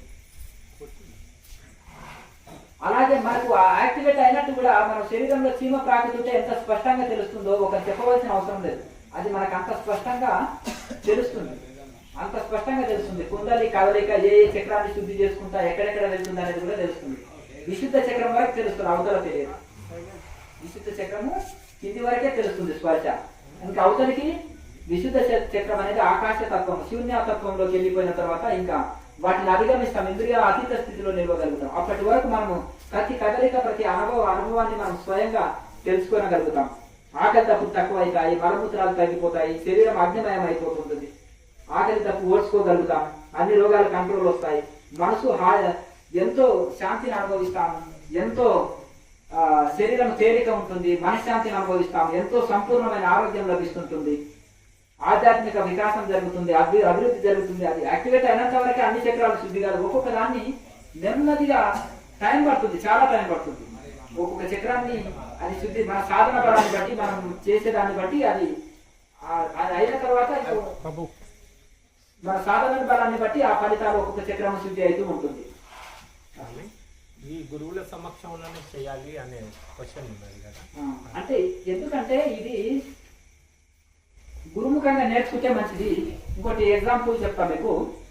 కొత్తగా పెళ్ళైన వాళ్ళు ఇద్దరు జాబ్ చేస్తున్నారు, వంట చేసుకోనికి సమయం లేదు. ఏమండి మనం ఇద్దరమే కదా, ఒక పార్సిల్ తెచ్చుకుంటే అయిపోతుంది కదా, ఇద్దరం తింటాము హోటల్లో అని వాళ్ళు ప్యాక్ తెచ్చుకునేది, తినేది, ఇంకా జాబ్కి వెళ్ళేది. పిల్లలు అయినాక ఖర్చులు పెరిగినాయి, ఇంకా ఖర్చులు పెరిగినాయి, ఇవైనాయి, ఏంటిదండి మనం వంట చేసుకుందాము అంటే మరి ఏం చేస్తాను, నేను బుక్ తీసుకొస్తాను, సామాగ్రి తీసుకొస్తాను, మీరు పుస్తకం తీసుకురండి, వంట పుస్తకము, అలాగే సరుకులు తీసుకొని రండి, నేను వంట చేసి పెడతానండి అని అమ్మగారు చెప్పారు. ఇక ఇద్దరు సండే రోజు పెట్టుకున్నారు, ఎందుకంటే ఆ రోజు హాలిడే కదా, ప్రయోగం చేయొచ్చు. ఏమో హాలిడే కనుక చక్కగా స్టవ్ తెచ్చుకొచ్చి, కొత్తగా స్టవ్ తెచ్చారు, సరుకులు తీసుకొచ్చారు, పుస్తకం ఆయన చదువుతున్నాడు, ఈమె ప్రిపేర్ చేస్తుంది. ఇంకా చేసిన తర్వాత సాయంత్రం వరకు కూడా వంట అవ్వట్లేదు. పక్కింటి బామ్మగారు వచ్చారు, వచ్చేసి ఏమమ్మా కొత్తగా ఏదో వంట చేస్తున్నారు ఏమంటే, ఖర్చులు పెరిగినాయి, మరి మన ఇంట్లో మంచి ఆరోగ్యకరంగా మంచిగా చేసుకొని తింటే బాగుంటుంది కదా అని మేము ఈ రోజు బామ్మగారు ఈ రోజు చేస్తున్నామంటే, మరి ఏమి అంటే ఏమో ఉదయం పెట్టినాము ఇంకా వంట కావట్లేదు, ఇది వంట అంటే పెద్ద తంట ఉన్నట్టుంది అని వాళ్ళు అన్నారు. చూస్తే అయ్యో స్టవ్ వెలిగించలేదమ్మాయి అంటే, అయ్యయ్యో ఇందులో పుస్తకంలో లేదు బామ్మగారు అన్నదంట. అంతేనా కదా, ఈ పుస్తకంలో రాయాలంటే పుస్తకంలో ఉన్నా లేకున్నా కానీ వంట లేని వంట ఎట్లయితుందమ్మా నీవు అని అన్నారంట. అట్లా ఆ పుస్తకంలో ఉంటే అంటే ఇట్లా ఉంటుంది అనమాట. అందులో కొన్ని అక్షర దోషాలు పడే, లేకపోతే ఆయన సరిగా ఇది లేకపోతే ఏదో ఒకటి ఉంటుంది. కనుక పుస్తక విద్య ఇది కాదు, గురుముఖంగా నేర్చుకోవాలి. కొన్ని పుస్తకంలో ఉపయోగపడతాయి. భగవద్గీత, పతంజలి సూత్రాలు, కొన్ని శాస్త్రజ్ఞానం ఉంటుంది కదండి. ఆ శాస్త్రజ్ఞానం గురువుల దగ్గర వింటాం కదా. విన్న తర్వాత వ్యాఖ్యానం వాళ్ళ చేత వినాలి. వాళ్ళ వ్యాఖ్యానం విన్న తర్వాత వాళ్ళ అనుభవంతో రాసింది కొంచెం చదువుకుంటే కొంత ఉపయోగపడుతుంది. కానీ ఈ ప్రాక్టికల్ విషయంలో మాత్రము గురుముఖంగా నేర్చుకోవాలి. ప్రాక్టికల్ ఒకటే, శాస్త్రం అయితే చదువుకోవచ్చు, తెలుసు సగమైన అర్థమవుతుంది కదా, దానివల్ల హాని ఏం లేదు. ఇంకేమైనా డౌట్లు ఉంటే తెలుసుకుంటాం. కానీ సాధన అట్లా కాదు. కొన్ని యోగ సాధనలు కొన్ని మనం అస్తవ్యస్తంగా చేస్తే కొన్ని ఎఫెక్ట్తో కూడుకున్నాయి. కనుక ఒకసారి సాధన నేర్చుకొని వెళ్ళిన తర్వాత ఇంటి దగ్గర ఇదే విధంగా ప్రాక్టీస్ చేసుకుంటుంటే సరిపోతుంది. ఇంకోటి మనకి ఏమైనా డౌట్లు వచ్చినా వాళ్ళు మనకు క్లియర్ చేస్తారు, దాన్ని సరి చేయగలుగుతారు, సజెషన్లు ఇవ్వగలుగుతారు. దానికి ఎటువంటి ఆహారం తీసుకోవాలి, ఎటువంటి ఇది చేయాలి, ఒక సమస్య వస్తే కూడా దాన్ని మనమే క్యూర్ చేసుకునేటట్టు వాళ్ళు సలహాలు ఇస్తారు. అయ్యా హిమాలయాల్లో మహాతర బాబాజీ గారు కొన్ని వేల సంవత్సరాల నుంచి ఇంకా ఉన్నారు అని చెప్పేసి చెప్తున్నారు. బాబాజీ గారిని మీరు చూసారా? బాబాజీ వారి దర్శనం అయిందా మీకు? మళ్ళీ ఈ లోక కళ్యాణం కొరకు ఈ క్రియాయోగాన్ని అందరికీ జనాలకు నేర్పిస్తున్నారు కదా, మీ జీవిత గమ్యం అనేది నా ఒక సందేశం.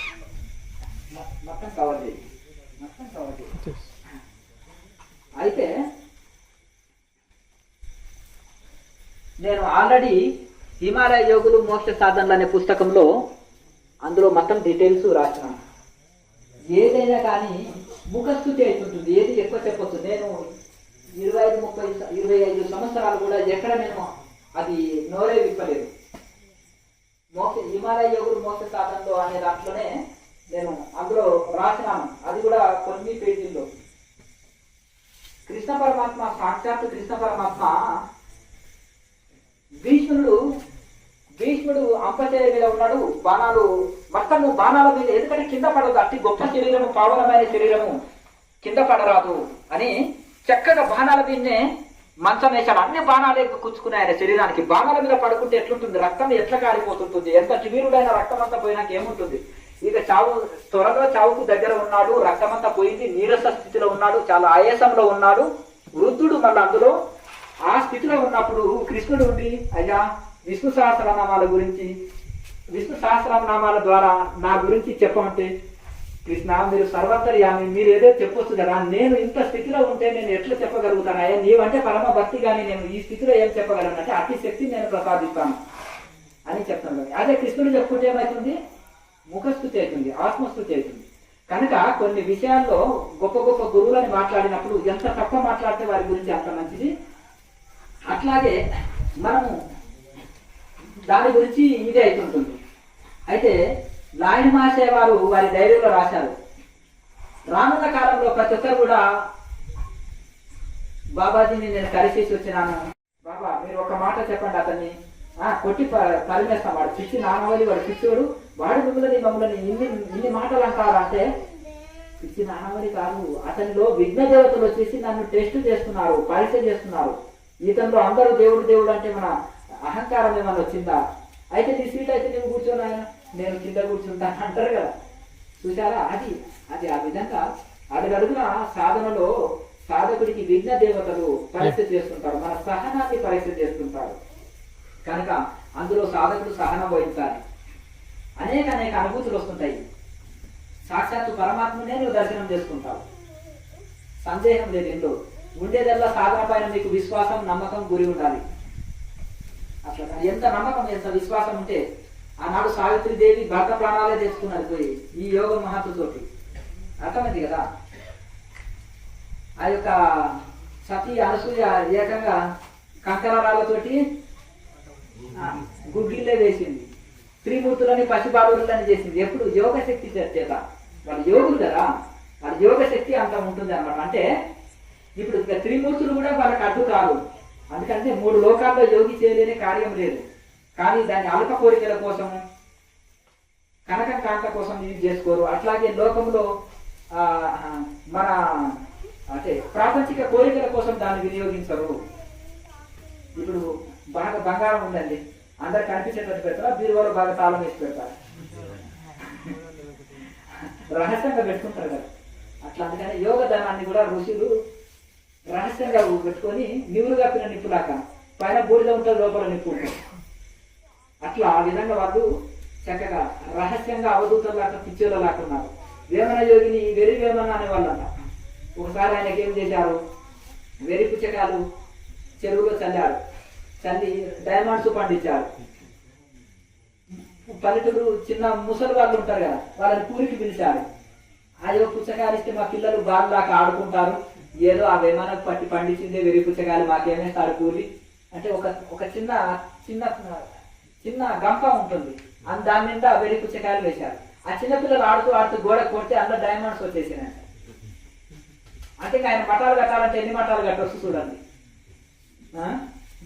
ఏమండి ఓ శ్రీశైలంలో అడుగులను వదులుతలేదు, తిరుపతి అడుగులను బంగారం తోడని గుళ్ళని కూడా పడగొని తొమ్ముతూనే ఉన్నారు. అవునా, పెద్ద పెద్ద జాబులు వదిలేసి అప్పులైనా తీర్చుకోవాలంటే వడిలోనికి వెళ్ళిపోతున్నారు. అట్లా ఈ విధంగా మరి వాళ్ళ యోగులు వాళ్ళ మరం కూర్చుంటే కూడా బంగారం. అప్పుడు అన్ని వెరీ వేమన కదా యోగి వేమన అన్నారు. అంతేనా? అట్లా ఇది పరిస్థితి. ఎందుకంటే వాళ్ళకి ఇంకా దేని మీద కోరిక అండి, ఇంకా దేని మీద ఇచ్చా బంగారం కోసం డైమండ్స్ కోసమే లోకమంతా ప్రాకులాకుంది. వాళ్ళ మలమూత్రాల్లో కూడా అవి సృష్టిస్తున్నారు. అంటే నా మలంతో సమానం అని, అంతే కదా. అట్లా అంత గొప్ప మహానుభావుడు. వాళ్ళకి ఇంకేం కావాలండి, ఏం అవసరం లేదు వాళ్ళకి. మన దృష్టిలో ఇది హనుమంతుడికి సీతమ్మ వారు మంచి డైమండ్స్ మాల వేసింది. వేసినప్పుడు ఆయన ఏం చేశాడు, ఒక్కొక్కటి ఒక చెట్టు కింద కూర్చొని కొరికి చూస్తున్నారు, పాడేస్తున్నాడు. లక్ష్మణుడికి కోపం వచ్చింది. సీతమ్మ వారు ఇంత మంచి గిఫ్ట్ ఇస్తే ఈ కోతి చేస్తాను చూడండి, కోతికి విలువ తెలియదు, దాని విలువ అని బాణం ఒకటి కొడతాను అని ఇస్తే లక్ష్మణుడికి ఆవేశం ఎక్కువ, ఆలోచన తక్కువ. అడుగు దేనికి ఆ పని చేస్తున్నాడు, మొదలు అడుగు ఎందుకు హనుమంతుడు ఆ పని చేస్తున్నట్టు, ఎందుకు హనుమా ఎందుకు పిచ్చి శాస్త్రాలు చేస్తున్నావు అంటే, ఎందుకు ఇచ్చారా ఈ విధవమాల, అమ్మో ఈ మాల ఎందుకు ఇట్లా అంటున్నారండి, ఇది డైమండ్స్ అంటే డైమండ్సా పాల, ఇది తినడానికి తీయగలేదు, రామరామ అంటలేదు. చేతి కాడ పెట్టుకుంటే చెవు కాడ పెట్టుకున్నాడు. రామరామ అంటే ఆయన దృష్టిలో విలువైనది, అంటే దైవ నామాన్ని పలికేదన్నా విలువైంది, లేదంటే తినడానికంటే ఏదో తీయగానే ఉంటే తినేయచ్చు, తినుట కన్నా ఉపయోగపడతలేదు, దైవ నామాన్ని చెప్తలేదు, ఎందుకు ఈ పనికి మళ్ళీ నా మాలని నాకు ఇచ్చారు అని ఆయన ఒక్కొక్కటి పాడేస్తున్నాను అన్నాడంట. అన్నప్పుడు ఆయన ఆశ్చర్యానికి లోనయ్యాడు. అంటే రాముడు అంటాడు, ఇక చూడయా నా రోమం చూడాలి, ఒక వెంట్రుక పిక్కి చెవుకాడ పెట్టుకో లక్ష్మణ అని అంటే ఇస్తే రామ్ రామ్ రామ్ అంటుందట ఆయన వెంట్రుక. అట్లా మరి ఇక దానికంటే ఇది ఎందుకు చెప్పండి, డైమండ్స్ మాల ఇది అది అంటున్నారు, రత్నాల మాల అంటున్నారు అన్నారు. అలాగే అప్పుడు రాముడు అన్నాడు, చూశారా హనుమంతుని దృష్టిలో దైవనామం చెప్పేది విలువైంది, లేదంటే తినుట కన్నా ఉపయోగపడాలి. ఈ రెంటికి చేరింది ఎందుకు వేస్ట్ గా మనం దాని చుట్టూ పోతున్నాం. బంగారం తినమా, తింటామా, కరువు వచ్చింది అనుకో పంటలు పండలేదు, బంగారం తినలేం, డైమండ్స్ తినలేం కదా, డబ్బులు తినలేం కదా. అట్లా ఆ విధంగా ఈ విధంగా వాళ్ళు అంటే దైవ భక్తుని యొక్క దృష్టిలో దైవ నామం చెప్పేది గొప్పది. అట్లా దానికంటే గొప్పది ఇదేం లేదు. ఇంకా దానికే ఎక్కువ విలువ ఇస్తారు వాళ్ళు, ఇంకా దేనికి విలువ ఇయ్యరు. ఇంకేమన్నా సందేహాలు ఉంటాయి స్వామీజీ, సాధకునికి జ్ఞానం బాగా సిద్ధించినాక పూర్వజన్మ వృత్తాంతం తెలుస్తుంది అంటారు, నిజమేనా స్వామి? ఆ స్థితికి వెళ్ళినాక ఆ కోరికలే చచ్చిపోతాయి. అర్జునుడు అన్నాడు, అయ్యా నా ఇంద్రియాలు సమాధిలో లయమైతాయి అంటున్నాడు. మరి నువ్వు 3 లోకాల రాజ్యాలు నాకెందుకు, 3 లోకాల రాజ్యాలు ఇచ్చిన నా ఇంద్రియాలే లేనప్పుడు నేనెట్లా అనుభవిస్తా. పండుగ ఒక ఆయన అన్నాడంట, దుర్గామాత పండుగ బాగా చేసేవాడంట. కలకత్తాలో దుర్గా భక్తులు అని మహా పేరు ఉండాలంట. వృద్ధుడు 100 ఏళ్ళు ఉన్నాయంట. ఏమయ్యా ఈసారి దుర్గామాత నిలబెట్టలేదు, ఇది చేయలేదు, మేకపోతులు పెంచేది, సంవత్సరం పెంచి కోసేది, బలిచ్చేది, పరమ భక్తుడు అని పేరు ఉంది అంటే పండుగ లేవు, ఏం పండుగ ఆయన అన్నాడంట. అంటే తెలుస్తుంది కదా, పండుగ తినడానికి కోసేవాడని తెలుస్తుంది. అక్కడ పండుగ లేవు కాబట్టి పండుగ చేస్తలేడు, కోస్తలేడు అని అర్థం. అట్లా దీన్ని బట్టి ఇలా కాకుండా నాయన అట్లా కాకుండా మనము ఈ విధంగా అప్పుడు కోరికలే చనిపోతాయి మనిషికి. పండు లేని వాడు శనగలు తినగలుగుతాడు, తినలేడు కదా. ఏమి ఇప్పుడు నీకు చాలా ఇష్టం శనగలు, నాయన తిన అంటే ఒరే పండు ఉడిపోయి నువ్వు నన్ను తమాషా పడుతున్నావా, నేను తినగలుగుతానా, నాకు పళ్ళు ఉన్నాయా, ఏదో వయసులో అయితే తిన్నాను అంటారు కదా. అట్లాగే ఎప్పుడైతే ఆ స్థితి అందుతున్న ఋషికి ఇదంతా ఒక ఒక మరంతో సమానం. ఈ భౌతికమైన కోరికలు, భౌతికమైన విషయాలు, భౌతికమైన సిద్ధులు కూడా ఎప్పుడు అవి ఉపయోగపడతాయి అంటే ఒక లోక కళ్యాణార్థం ఒక రుచి వచ్చేసి ఒక చక్కగా ఆధ్యాత్మిక మతాన్ని స్థాపించినప్పుడు, ధర్మాన్ని స్థాపించినప్పుడు అప్పుడు వాళ్ళు కొంతమంది లోక కళ్యాణార్థం వినియోగించుకుంటారు కానీ వాళ్ళని అప్పుడు ఇంకా స్వార్థ ప్రయోజనాలకు వినియోగించాలని వారికి ఏ కోరికలు ఉండవు, ఏ ఆశలు ఉండవు, లోకమంతా తన బిడ్డలని అనుకుంటారు. ఈ లోపలనే మనం గత జన్మలు చూసుకుందాం, లేకపోతే వచ్చే జన్మలో నేనేమో ఇదవుతాను, ఇంకా మనం ఏం లేదు అది కూర్చొని అందరు జాతకాలు చూస్తాం. నువ్వు వచ్చే జన్మలో ఇది ఉన్నావు, వచ్చే జన్మలో ఇది అవుతావు, వాళ్ళని ఇంకా కంగారు పడ కొట్టేస్తాం. నీకు రానున్న కాలంలో పెద్ద రోగం వచ్చేస్తుంది అంటే ఆయన ఇప్పుడే మంచం మీద పడతాడు అంతేనా కదా. పూర్వకాలంలో ఒకటి అదేదో వచ్చిందంటే ఇది కలరానో ఏదో వచ్చి మొత్తము వచ్చేది ఊర్లే చనిపోయేది. ప్లేగు వ్యాధి అని వచ్చి ఊర్లే చనిపోయేది. 100 మంది చనిపోయారంట. యమధర్మరాజు అన్నారంట, ఏంటంటే నేను అయ్యా దసరా దేవత గారు మీరు 10 మందిని తీసుకురావంటే 100 మందిని తీసుకొచ్చారు, ఏంటి ఇది అన్యాయం కదంటే, నేను పోయింది 10 మందికే స్వామి, మీతో 90 మంది బెదిరి చనిపోయారు, బెదురుకొని చనిపోయారు. అందరు వస్తే ఊరంతా కొట్టుకొని పోతుంది అని తెలుసు కదా, ఇక మనం అందరం పోతాము అనుకున్నారు, పోయారు అంతే. స్ట్రోక్ వచ్చేసింది, కంగారు పడ్డారు, భయపడతారు, అయ్యో వీళ్ళు అందరికి వచ్చారా, ఇక మనకు అందరికి వచ్చేస్తుంది, ఇక ఊరంతా చనిపోతారని ఈ యొక్క భయం చేత చనిపోయారు అని. కనుక ఇక్కడ చాలా మటుకు మీరు ఏమి కంగారు పడవద్దు, ఏమి అధైర్యపడవద్దు. ఈ జన్మలో మనం ఆరోగ్యం ఉండాలి, శాంతి ఉండాలి, అంత్యంలో ముక్తి పొందాలి అనేది ఒక సంకల్పం పెట్టుకోండి. ఇంకా ఇవన్నీ బంధనమే, ఇది పొందాలి, అది పొందాలి. ఇప్పుడు చెట్టు ఉంది, 10 సంవత్సరాలు నీళ్లు ఎరువు వేస్తుంటే మహావృక్షమై ఫలాలు మనం కోరకుండా ఇస్తారు. ఆ లోపల ఫలాలు కావాలంటే రాదు. చదువు పూర్తి కాకముందు ఉద్యోగం రావాలంటే రాదు. మనం ఆ యొక్క అర్హత సంపాదించుకున్నప్పుడు కోరకుండా ఉద్యోగం వస్తుంది.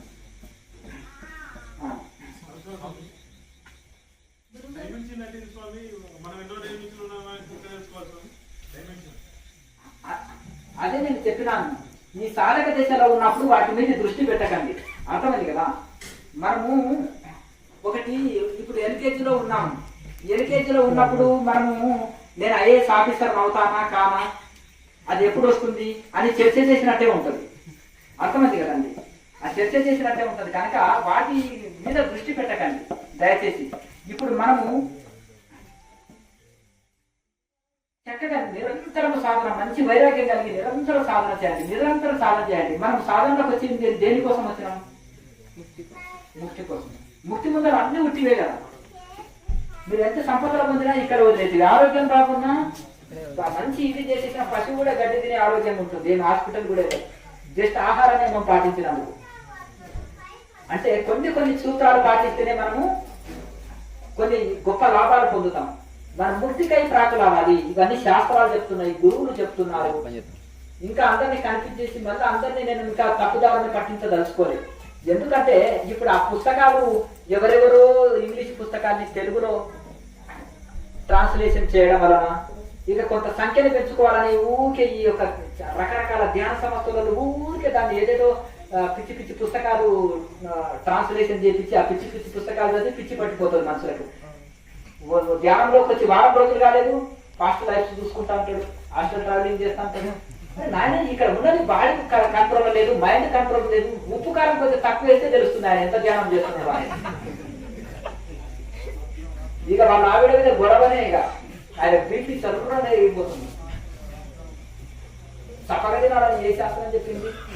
ధ్యానం అని ఇక కడుపు తప్పుకుంటామా, వచ్చింది ఎందుకు? అట్లా ఇది పరిస్థితి. ఒకటి నేను అనేది ఏంటంటే మీ దృష్టి అంతా సాధన మీద పెట్టండి. మీరు కోరకున్నా ఎన్నో ఫలితాలు వస్తాయి. గొప్ప ఋషులు తయారయ్యారు. కౌశిక రాజు సామాన్యుడు ఒక విశ్వామిత్రుడిగా తయారయ్యాడు, ఒక బ్రహ్మర్షిగా తయారయ్యాడు. సృష్టికి ప్రతి సృష్టి చేశాడు. ఆయన దగ్గర కామధేను ఉంది. ఇంత సిద్ధులు వస్తాయా తపస్సు వల్ల అన్నాడు, కూర్చున్నాడు. కఠోర తపస్సు చేశాడు విశ్వామిత్రుడు. ఎంత సాధన చేశాడు? సృష్టికి ప్రతి సృష్టి చేయగలిగాడు. సమస్త సిద్ధులు ఉన్నాయండి యోగ శాస్త్రంలో. నువ్వు ఏ కోరిక అది వస్తుంది. అర్థమైంది. ఒక ఆయన ఉన్నాడంట, కల్పవృక్షం చెట్టు కింద కూర్చున్నాడు.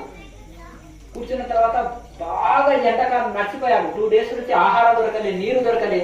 చక్కగా ఒక చెట్టు కింద కూర్చున్నాడు, కల్పవృక్షం చెట్టు కింద. అది కల్పవృక్షం చెట్టు అని ఈయనకి తెలియదు. కల్పవృక్షం చెట్టు అంటే ఏది కొడితే అది ఇస్తుంది. ఇంకా కూర్చున్నాడు, భగవంతుడా బాగా దాహం వేస్తుంది, కొన్ని నీళ్ళు అయితే బాగుండు అనుకున్నాడట.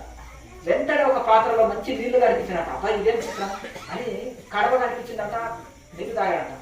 బాగా ఆకలి వేస్తుంది, 2 days నుంచి నేను తినలేదు, మంచి భోజనం అయితే బాగుండాలట. 20 రకాల రుచులతోటి మంచి భోజనం అంట, గుమగుమలు భోజనం వచ్చిందట. తినేశాడంట. అబ్బా చాలా విశ్రాంతి ఉన్న ఒక మంచం అయితే బాగుందంట, దస్ట్ ఉంది కింద అంటే మంచి పంట డబల్ కార్డ్ బెడ్ వచ్చేసిందంట. హాయిగా పడుకున్నాక ఇంకా అంటే మా ఆవిడ ఉంటే ఇప్పుడు కాళ్ళు వచ్చేది, చనిపోయింది పాపము. పాపం మంచి అమాయకురాలు పాపం. ఎప్పుడన్నా నేను అలసిపోయినప్పుడు కాళ్ళు వచ్చేది పాపం. ఇంత అలసిపోయి ఒళ్ళు నొప్పులు పట్టిపోయింది, కొంచెం కాళ్ళు వస్తుండే అని అనుకున్నాడట. చనిపోయిన వాళ్ళ ఆవిడ కూడా వచ్చేసిందంట, పక్కన కూర్చున్నదంట. వామో ఇది దయమైంది, నన్ను మింగేస్తారు అనుకున్నాడు, మింగేసింది. అర్థమైంది కదా, కల్పవృక్షం చెట్టు అనేది తెలియదు అతనికి. అర్థమైంది కదా. మా ఆవిడ ఎప్పుడో చనిపోయింది 10 సంవత్సరాల కింద. ఆమె మీద ప్రేమతోటి నేను ఇంకో 2వ పెళ్లి చేసుకోకుండా ఆమె జ్ఞాపకాలతోటి నేను గడిపేస్తున్నాను. మరి ఇక దయమా ఏంటి, నన్ను మింగేస్తుందా ఏంటిది? మా ఆవిడ ఇప్పుడు రావడం నుంచి 10 సంవత్సరాల కింద చనిపోయింది అనుకున్నాడు. నిజంగా దయ్యం అయ్యింది, మింగేది అయ్యింది పరిస్థితి. అంటే ఆ కల్పవృక్షం చెట్టు అని నాకు తెలియదు. అట్లా కనుక ఈ సాధన అనేది కూడా ఎందుకు ఇది చెప్పవలసి వచ్చింది? సాధన అనేది కల్పవృక్షం చెట్టు, కామధేను, మీరు ఏది కొడితే అది వస్తుంది. చక్కగా విశ్వామిత్రుడు మొదలు సిద్ధులు పొందాలని చేశాడు తపస్సు. పొందాడా? పొందిండు, ఎన్నో సిద్ధులు పొందాడు. కానీ బ్రహ్మర్షి కాలేకపోయాడు. వశిష్ఠుడు బ్రహ్మర్షి అనలేదు, నీకు సిద్ధులు ఉండొచ్చు కానీ బ్రహ్మర్షి కావు. అంతేనా కదా. చివరికి ఆ సిద్ధులను కూడా త్యాగం చేసేశాడు, మళ్ళీ తపస్సు చేశాడు. వాటి మీద కూడా ఆశ లేకుండా పోయింది. అప్పుడు మళ్ళీ బ్రహ్మర్షి అయింది. నీకు ఏది కోరితే అది వస్తుంది. కల్పవృక్షం, కామధేను అట్లా మన కోరే విధానాన్ని బట్టి ఉంటుంది. కల్పవృక్షం చెట్టు కింద కూర్చొని మళ్ళీ అట్లా కోరే విధానం తెలియకపోతే అపాయం అవుతుంది. అది తెలుసుకోవాలన్నమాట. ఈ సాధన కూడా కల్పవృక్షము, కామధేను కనుక ఏది కోరితే అదే ఇస్తుంది. నేను బాగా కోటీశ్వరుని కావాలని చేసినాం అనుకో, తపస్సు చేసినాం అనుకో, వస్తాయి. ఎందుకు రాదు? ఇప్పుడు ప్రపంచంలో కోటీశ్వరులు రాత్రి పగలు స్మరించారు, కలలు కన్నారు, లక్ష్యం పెట్టుకున్నారు, నిరంతర కఠోర పరిశ్రమ చేశారు, ఇప్పటికీ చేస్తూనే ఉన్నారు. కోటీశ్వరులే కాదు. అదే నేను నాకు మోసం కావాలని కోరికతోటి చేస్తే, ఒక ఆయన వచ్చాడు, మా అల్లుడికి 200 బట్టల షాపులు ఉన్నాయండి, షోరూమ్లు. ఒక దగ్గరికి పోయి కూలి పని చేశాడు. బట్టల షాప్ లో కూలి పని చేస్తూ చిన్న వయసునే 40 ఏళ్ళ వయసునే 200 షాపులు పెట్టుకున్నారండి. మా అల్లుడికి నిజంగా మోక్షం కావాలని కోరిక ఉంటే నిజంగా బట్టి విక్రమార్క రాక మా అల్లుడు ఈ జన్మనే మోక్షం పొందుతారండి. అంత పట్టుదల వ్యక్తి అండి. ఏ టైంకి లేవాలంటే ఆ టైంకి లేస్తాడు, ఎంత హార్డ్ వర్క్ చేస్తుంది. నిజంగా జన్మతహా అండి అంత సమయపాలన పాటిస్తాడు, అంత కఠోర వర్క్ చేస్తాడండి. మాకు ఇది లేదండి, నిజంగా మోక్షం కావాలని సంకల్పం పెట్టుకుంటే పొందుతాడండి అని అంటే అర్థమైంది కదండి. నీకు ధనం కావాలని కష్టపడితే ధనవంతుడివి అవుతావు, విద్య కావాలని కష్టపడితే విద్యావంతుడివి అవుతావు, ఫైర్మాన్ కావాలంటే బాడీ బిల్డర్ అవుతావు. అంత 6 ప్యాక్ చేస్తలేదా? ఏమైనా హార్డ్ వర్క్ చేసి, అంతేనా కదా. అంటే నువ్వు ఏది కావాలనుకుంటే అది అవుతావు. కనుక మీరు హార్డ్ వర్క్ చేయవలసిందల్లా. సంసారం కోసం ఎన్ని ఏడుపులు ఏడుస్తాము. పిల్లవాడికి జ్వరం లేకపోతే జ్వరం వచ్చిస్తే ఏడుస్తాము. ఎలా ఉందంటే కొంచెం తగ్గిందండి, ఎలా ఉందంటే కొంచెం తగ్గిందండి అంట. అట్లా రోగము నెమ్మదిగా తగ్గుతుంటుంది, రోగం నయమవుతుంది. టాబ్లెట్ రోజు వాడుతుంటే, సాధన రోజు చేస్తుంటే ఆరోగ్యం ఉంటుంది, శాంతి ఉంటుంది, ముక్తి లభిస్తుంటుంది. అది కూడా ఒకటి విశ్వాసం. పూర్వం ఒక ఆయన ఏం చేశాడంటే, ఒక డాక్టర్ గారు 6 గంటలకు షట్టర్ని షాప్ కట్టేశాడంటే మళ్ళీ తీయడు. పక్క ఊరు నుంచి ఊరికి నడుచుకుంటూ వస్తాడు. ఈయన పక్క ఊరు వాళ్ళ ఊరు అయినా వెళ్ళాడు. వెళ్ళిన తర్వాత డాక్టర్ గారండి నాకు కడుపులో విపరీతమైన నొప్పి ఉంది, ఒక టాబ్లెట్ వేయండి అంటే, నా నియమం తెలుసు కదా, షాపు మూసి తాళం వేస్తే మళ్ళీ తీయరు. మీ చేతుకుంటే ఏదని ఇవ్వండి అండి, అస్తవాస్తి మీరు ఏది ఇచ్చిన పదార్థం ఏంటి అంటే, లేదు నాయన నేను చెప్పిన కదా అని మాట్లాడుతూ వచ్చాడు. ఊరికి ఇబ్బంది పెడుతున్నాడు అని జోబులు ఏదో ఉంటే ఇచ్చాడు. చప్పరిస్తూ పోగా కడుపులో నొప్పి తగ్గిపోతుందని అతను బాధ అయ్యగలేక ఇచ్చాడు. చప్పరిస్తూ వెళ్ళాడు. ఎలా కొద్ది దూరం వెళ్ళాక ఎలా ఉన్నా అంటే సగం తగ్గిందండి. ఇంకా మళ్ళీ చక్కగా ఇంటికి వెళ్ళాడు. తెల్లవారు చప్పరిచ్చినా కానీ అది కరగట్లేదు. ఏమిటి అని దాన్ని దీపం వెలుతుల్లో చూశాడు. కోటు గుండి అండి, ఆయన కోటు వేసుకున్నాడు కదా బటన్. ఏమంటే ఎలా ఉంది మీ కడుపు నొప్పి అంటే తగ్గిపోయిందండి, డాక్టర్ గారు మంచి మాత్ర ఇచ్చాడు, చప్పరియమన్నాడు, మింగొద్దు అన్నాడు. అంటే తగ్గిపోయిందా అంటే తగ్గిపోయింది. మరి ఆయనకు డౌట్ వచ్చాను, ఏంటి తెల్లవారు చప్పరిచ్చినా ఇది కరగట్లేదు అని. ఉదయం తీసి చూశాడు కోటు గుండి. అంటే మానసికంగా ప్రిపేర్ అయ్యి డాక్టర్ గారు మెడిసిన్ ఇచ్చాడు, నాకు కడుపు నొప్పి తగ్గిపోతుంది అంటే ఆయన అస్తవాస్తి డాక్టర్ మీద గురి అతనికి. చూసా, అందుకని శంకరాచార్యుల శిష్యుడు ఏం చదువు రాదు, ఏ విద్యలు తెలియదు, ఏమి లేదు. గోవింద గౌడపాదుడు అందరి శిష్యులేమో వేదం చదువు, మేము పండితులం అనే అహంకారం. ఈయనకేమో వీడి చదువు రాదు, చెవట బట్ట ఉతకడము అంట్లు కడగడము ఇదే వీడి డ్యూటీ అని, మేము ఎక్కువ వీళ్ళు తక్కువ అని చూశారు. నాయన పద్మపాద అనే వరకు అవతల ఉన్నాడు, బట్టలు ఉతుకుతున్నారు. నది వీడికి గురువు పిలిస్తే ఒళ్ళు తెలియదు, నది ఉందా తెలియదు, లోయ ఉందా తెలియదు. వీడు ఈలో గంగార్పణం ఈరో వీరితో అయిపోయాడు అనుకున్నాడు. చక్కగా ఆయన నడుచుకుంటూ వస్తుంటే ఒక పద్మాలు వచ్చేసినాయి. గురువు గారికి సేవ చేయడం వల్ల ఏదో సిద్ధులిచ్చాడు వీడికి, వీడు వాడు అమాయకుడు అనుకుంటుంది, ఏం చదువురాని చవట అనుకుంటుంది అని అంటే అతని గురు భక్తి, అతని శరణాగతి ఆ కార్యం చేసింది. సొంత కొడుకులు కూడా గొప్ప ప్రయోజకులు కాలే బ్రహ్మం గారికి. 175వ ఏట వచ్చాడు చిన్న బాలుడు, 12 ఏళ్ల బాలుడు సిద్ధప్ప. అంతవరకే 80-90 సంవత్సరాల శిష్యుడు, వయసు పెద్దవాడు. నాకు 80 ఉంది, ఇతనికి 90 ఉంది, అతనికి 100 సంవత్సరాలు, గురువు గారికి 170. నిన్నమన్నా సిద్ధ అనేవాడు 12 ఏళ్ల పసిబాలుడు, వాడికి మీసాలు కూడా రాలేదు ఇంకా. చూడు నాకు మొత్తం తెల్లగా అయిపోయినాయి. వాడి చిన్న బాలుని లేచినా కూర్చున్నా సిద్ధ సిద్ధ సిద్ధ అంటలేదు. ఈయనకి ఏమైనా చాలొస్తామా గురువు గారికి అని అంటే ఆయన అనుకున్నాడు, వీళ్ళ బాబాలు ఓహో అతని గురుభక్తి విశ్వాసం నమ్మకం మిగతా వాళ్ళకి తెలియదు, లోకానికి కూడా తెలియాలి, సీనియర్ శిష్యులకు కూడా తెలియాలని ఏం చేశాడు. అడవులో బోధనకు వెళ్తుంటే మరి మురిగిపోయిన కుక్కని, నాయన సిద్ధ ఆకలి అవుతుందంటే, అవును గురువు గారు అంటే తిను ఆయన అంటే, ఇదేం గురువు గారు అండి పొట్ట మురిగిపోయి పురుగులు పడినాయి అట్లా అది తినమంటాడు, ఎక్కడి గురువు గారండి అని పారిపోతుంటే మరి ఆయన తీసుకున్నాడు. మీరు ఆజ్ఞ ఇస్తే తింటాను గురుదేవా అని గురువుని ప్రార్థన చేశాడు. ఫలాలు అయినాయన్ని పళ్ళు అయినాయి, అందరూ వచ్చారు మళ్ళీ బాగాకి. మాకు ఆకలిస్తుంది సిద్ధ మాకింత అయిపోయింది. ఇది పరిస్థితి. అంటే దానివల్ల అతను చేస్తారు గురుభక్తి, అచంచలమైన దైవభక్తి, అచంచలమైన గురుభక్తి తోటి గొప్ప గొప్ప కార్యాలు చేశారు. వివేకానంద స్వామికి ఎంత గురువు అంటే నమ్మకము, ఎంత ఇదో. అందుకని రామకృష్ణ మిషన్ పెట్టారు, వివేకానంద మిషన్ కాదు. అట్లాగే శంకరాచార్యులు మహాసిద్ధ పురుషులు, వాళ్ళ గురువు పేరు కూడా ఎవరికి తెలియదు. కానీ శంకరాచార్యులు అంటే ఆధ్యాత్మికంలో వచ్చిన వాళ్ళకి తెలియని వాళ్ళు లేదు. ఎందుకంటే 32 సంవత్సరాలు జీవించి జగద్గురు అనిపించుకొని మొత్తము ప్రపంచంలో భారతదేశం అంతా 4 మతాలు స్థాపించి, అద్వైత మతాన్ని స్థాపించి, సమస్త చాందస్త మతాలని అన్నిటిని, అజ్ఞాన మతాలను అన్నిటిని ఖండించి వేసిన మహనీయుడు. అష్టసిద్ధులు ఉన్నాయి, సమస్త శాస్త్ర పండితులు, 10 సంవత్సరాల లోపలనే 4 వేదాలు చదివిన వాడు, వేదాంతానికి ఎంతో టీకా తాత్పర్యాలు రాసిన వాడు, ఎంతో మహనీయుడు. మరి అట్టి అంత గొప్ప సిద్ధ పురుషుడుండి ప్రతి వేదాంత శ్లోకము, వేదాంతములో ఆయన ఏ చిన్న పుస్తకము రాసినా కానీ గోవింద గౌడపాదుల వారి శిష్యరత్నం అని రాసుకున్నాడు శంకరాచార్యులు అని. ఎంతటి గురుభక్తి చూడండి, ఎంత అచంచలం. ఆనాడు హనుమంతుడు వెళ్ళాడు లంకకు వెళ్ళిన తర్వాత లంకిని నీవెవడవు అని అన్నది. నేను ఆ విశ్వరూపం చూపెట్టాడు. మళ్ళీ దోమలాక అయిపోయాడు, ముక్కులో వెళ్ళి నోట్లో వెళ్ళి ముక్కులో, ఇలా చెవులో వెళ్ళి ముక్కులో, ఇంత సూక్ష్మంగా మారిపోయాడు. అష్టసిద్ధులు ప్రదర్శించాడు. నీవెవరు అన్నప్పుడు నేను శ్రీరామచంద్రుల వారి దాసుని అన్నాడు. నేను వీరుణ్ణి శూరుణ్ణి, కొండను మోయగలను, లాంగ్ జంప్ చేయగలను, సముద్రాన్ని చెట్టు దేమంటే గట్టునే తీసుకొస్తాను అని చెప్పుకోలే అక్కడ. అట్లా అందుకనే ఆ విధంగా అంతటి గొప్ప మహానుభావులకు అంటే వాళ్ళకి ఎంత దైవభక్తి, ఎంత గురుభక్తి, ఎంత కఠోర పరిశ్రమ, ఎంత సేవ. హనుమంతుడు ఎంత గొప్ప సేవ. అట్లా ఇవన్నిట్లో ఉన్నాయి సాధన. ఎంత సాధనంగా కూర్చుంటే ఇంకా 24 hours ఇంకా ధ్యానమే హనుమంతుడు. అన్నిట్లలో వీరుడా కాదా? సేవలో వీరుడు, సాధనలో ధీరుడు, అన్నిట్లలో కూడా.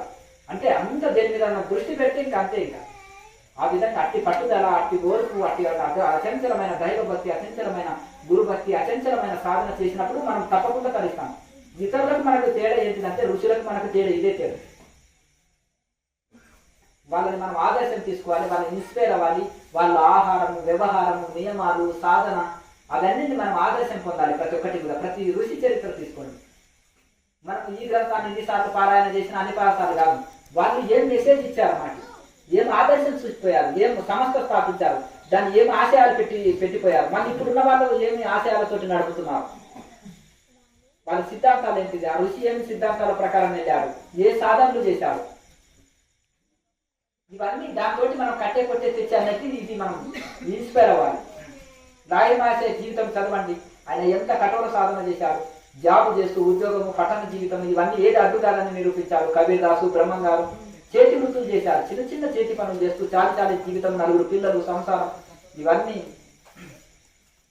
మీరు చిన్న సంసారం 4 ఉంటారు ఉంటే ఫ్యామిలీ, మరి సాగులేదు ఎంత పెద్ద సంసారం, 1000 సంసారం. అవునా కదా, ఒక్కొక్కరు 100 మఠాలు ఉంటాయి, బ్రాంచీలు, మరి ఎట్లా నిర్వర్తిస్తున్నారు సాధన బలం. మలయాళ స్వామి 300 మఠాలు, ఆంధ్ర తెలంగాణ ప్రాంతాల్లో మాత్రం 300 మఠాలు ఆయనకి. ఇప్పుడు ఒక మఠం చూసుకొని షుగర్లు వస్తున్నాయి, బీపీలు పెరుగుతున్నాయి శిష్యులకి, నేను కడతాను అంటారు. మరి ఆయన 300 మఠాలు స్థాపించాడు, 20 గ్రంథాలు రాశాడు, భారతదేశం అంతా పాదచారై తిరిగాడు, తపస్సు చేశాడు. అప్పట్లోనే ఏ సౌకర్యాలు లేని చోట్లనే చాతుర్మాసాలు, గొప్ప గొప్ప యజ్ఞాలు, యాగాలు ఎన్ని ఇది చేశారు. చూడండి, కులమతాలకు అతీతంగా వేద పాఠశాలలు స్థాపించాడు, ఎంత మహత్తర కార్యాలు చేశారు. వాళ్ళకు ఒకే సమయం, మనకు ఒకే సమయం అండి, 24 hours. వాళ్ళది అంతే శరీరం, మనది అంతే శరీరం అండి. ఏం తేడా ఉందా? వేరే వాళ్ళది ఏమన్నా గోల్డ్ తోటి, డైమండ్ తోటి చేశారా చెప్పండి, ఐరన్ బాడీ ఏమన్నా, ఏం కాదు కదా. వాళ్ళు మన అన్నమే తింటున్నారు కదా, ఆయన అందరిలాగా అన్నం రొట్టె తిన్న వాళ్ళే కదా. మరి వాళ్ళది ఒకటి శరీరం, మనది ఒకటి శరీరం, వాళ్ళకు ఒకే సమయం ఉంది, మనకు ఒకే సమయం ఉంది, వాళ్ళకి మనకు తేడా ఏంది? చూడు, సక్కుబాయి అమ్మగారు ఏకంగా కృష్ణుడే వచ్చేసి ఆమె పని చేసి పెట్టేది, అర్థమైందా? చక్కగా తిరగలు ఈసిరిపోయేవాడు, కుండలో నీళ్లు చేరిపోయేవాడు చక్కగా. అంటే ఆమె అచంచలమైన భక్తికి. అందుకని మనము ఎంతెంత విశ్వాసము, ఎంతెంత నమ్మకము, ఎంతెంత శ్రద్ధ ఉంటే అంతంత గొప్ప ఫలితం పొందుతాము.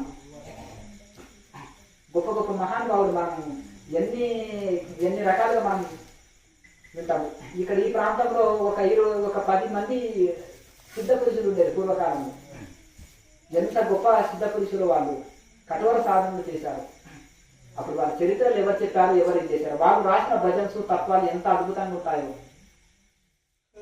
ఎంత అద్భుతంగా అంటే చాలా అద్భుతంగా ఉంటాయి. వాళ్ళు రాసిన తత్వాలు, భజన్స్ అద్భుతంగా యోగ శాస్త్రాల సారాన్ని తీసి రాశారు. ఎట్లా అయిందంటే సాధన తపస్సు బలం అది. అట్లా ఎందరో ఉన్నారు, పూర్వకాలంలో ఉన్నారు, ఇప్పటికి కూడా అక్కడక్కడ ఉన్నారు, వాళ్ళు ఇది ఉన్నారు. మనం ఏదో టీవీలో వచ్చి ఇంటర్వ్యూ ఇస్తేనో, మీడియా ముందుకు వస్తేనే పరిచయం, కానీ లేకపోతే అంతే కదా, వాళ్ళకి తెలియాలని అవసరం లేదు, ఏదో మా గురువులు తోసేస్తే ఇక్కడ వచ్చి పడ్డారు, అర్థమండి కదా. అట్లా ఆ విధంగా ఇది ఉందండి. ఒక్కొక్కరి ప్రారంభ వశాత్మ ఎలా ఉంటే అలా జరుగుతుందండి. చక్కగా అది చెప్పండి. నమస్తే, చెప్పండి. మొదలు దాని ఆపోజిట్ తెలుసుకోవాలి. చీకటి అంటే ఏంటిది అంటే, ఇప్పుడు వెలుతురు అంటే ఏంటిదంటే దానికి ఆపోజిట్ చీకటి. ఇప్పుడు సుఖం అంటే ఏంటిదంటే దానికి ఆపోజిట్ దుఃఖం. మోక్షం అంటే ఆపోజిట్ బంధము మోక్షం అంటే స్వర్గం, నరకం. మళ్ళా నరకానికి ఆపోజిట్ స్వర్గం, స్వర్గానికి నరకం. అయితే బంధము మోక్షం. బంధంలో ఉన్న వాళ్ళకి మోక్షం అవసరం, బంధంలో లేని వాళ్ళకి మోక్షం అవసరం. దేని చేత బంధింపబడ్డాం మనం? నాకేం జైలేం లేనండి, నాకేం బంధం అంటే జైలు ఉన్న వాడికి రిలీజ్ అవసరం, జైలు లేని వాడికి. జీవులు 3 గుణాల చేత బంధింపబడ్డారు. ఆ 3 గుణాలే సంసారం, తమోగుణం, రజోగుణం, సత్వగుణం. ఈ 3 గుణాల చేత ఆవరించబడ్డారు. సూర్యుడు ఉన్నాడు, మేఘాలు వచ్చినాయి వర్షాకాలంలో, కనిపిస్తలేదు, ఉన్నాడు. మేఘాలు తొలిగితే సూర్యుడు కనిపిస్తాడు. ఈ 3 గుణాలు తొలిగితే, ఈ బంధము తొలిగితే, ఈ మాయ ఆవరణ పొర తొలిగితే సూర్యుడు కనిపిస్తాడు. అప్పుడు మీరు వివేకానంద, ఒక రామకృష్ణ పరమహంస, రమణ మహర్షి, మీరు ఒక ఋషి అయిపోతారు. ఇంకా అంత విశ్వ కుటుంబం అనుకుంటారు.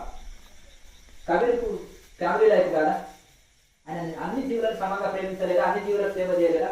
ఎంతమంది ఆయన చిన్న కుటుంబం, చిన్న వస్త్రం వేసేవాడు, ఎంతమంది సాధువులకు అన్నదానం చేసేవాడు రాజు. నేను వస్తువులు దొరుకుతూ నా ఇంటికి వచ్చిన వాడు వస్తువులు దొరుకుతూ, అదే భగవంతుడు నేను కోరుకునేదంట. నా పొట్టనే జోలి, ఇంకా దీనికి కొత్త జోలి అవసరం లేదంట. ఇది నింపినామా ఇంకా రేపటి గురించి, రేపటికి ఆలోచన. జంతువులు తిరిగి వెళ్ళాయా, రేపటికి ఆలోచన లేదు. చూడండి, అట్లా వాళ్ళు గడిపి వెళ్ళారు. అయితే మనం అట్లా తయారైపోతాం. మనకి ఎందుకు ఈ దుఃఖం వస్తుందంటే ఈ శరీరమే నేను, దీని సంబంధాలే నాది, ఏడుపు వచ్చేసింది. ఎందుకు ఆడ నష్టపోయినానండి, డబ్బు లాస్ అయినో, వ్యాపారం లాస్ అయినో, లేకపోతే ఎవరైనా దూషించిండ్రనో, ఏదో సంథింగ్, ఏదో ఒక రకంగా దుఃఖం ఎన్నో రకాలు ఉంటుంది. పతంజలి మహర్షి చెప్తారు, ఈ ప్రపంచంలో 5 రకాలమైన మానసిక వృత్తులు ఉన్నాయి. వృత్తులు అంటే చిత్త వృత్తులన్నా మనసు వృత్తులన్నా ఒకటే. చిత్త వృత్తులు ఉన్నాయి, 5 రకాలు ఉన్నాయి. క్లిష్టం అక్లిష్టం అన్నాడు. అంటే కొన్ని సుఖాన్ని ఇచ్చేటి, కొన్ని దుఃఖాన్ని ఇచ్చేటి. ఏ రాయి అయితే ఉంది తలగొట్టుకోవడానికి? బంగారు రాయి అంటే తలగొట్టుకుంటామా చెప్పండి? డైమండ్ అండి తలగొట్టుకున్న గాయం అవుతుంది, రక్తం వస్తుంది. కానీ ఈ 2 దుఃఖాన్ని ఇచ్చేటివే. కొన్ని సుఖాన్ని కలిగించేటివి, కొన్ని దుఃఖాన్ని కలిగించేవి. ఇవన్నీ చిత్త వృత్తులే కదా. ఇవన్నీ మనోవికారాన్ని కలిగించేటివి కదా. నీకు సుఖం కలిగినప్పుడు ఆనందపడుతున్నావు, అదో మనోవికారమే. దుఃఖం కలిపినప్పుడు ఏడుస్తున్నావు, దుఃఖం కలిగినప్పుడు ఏడుస్తున్నావు, అదో మనోవికారమే.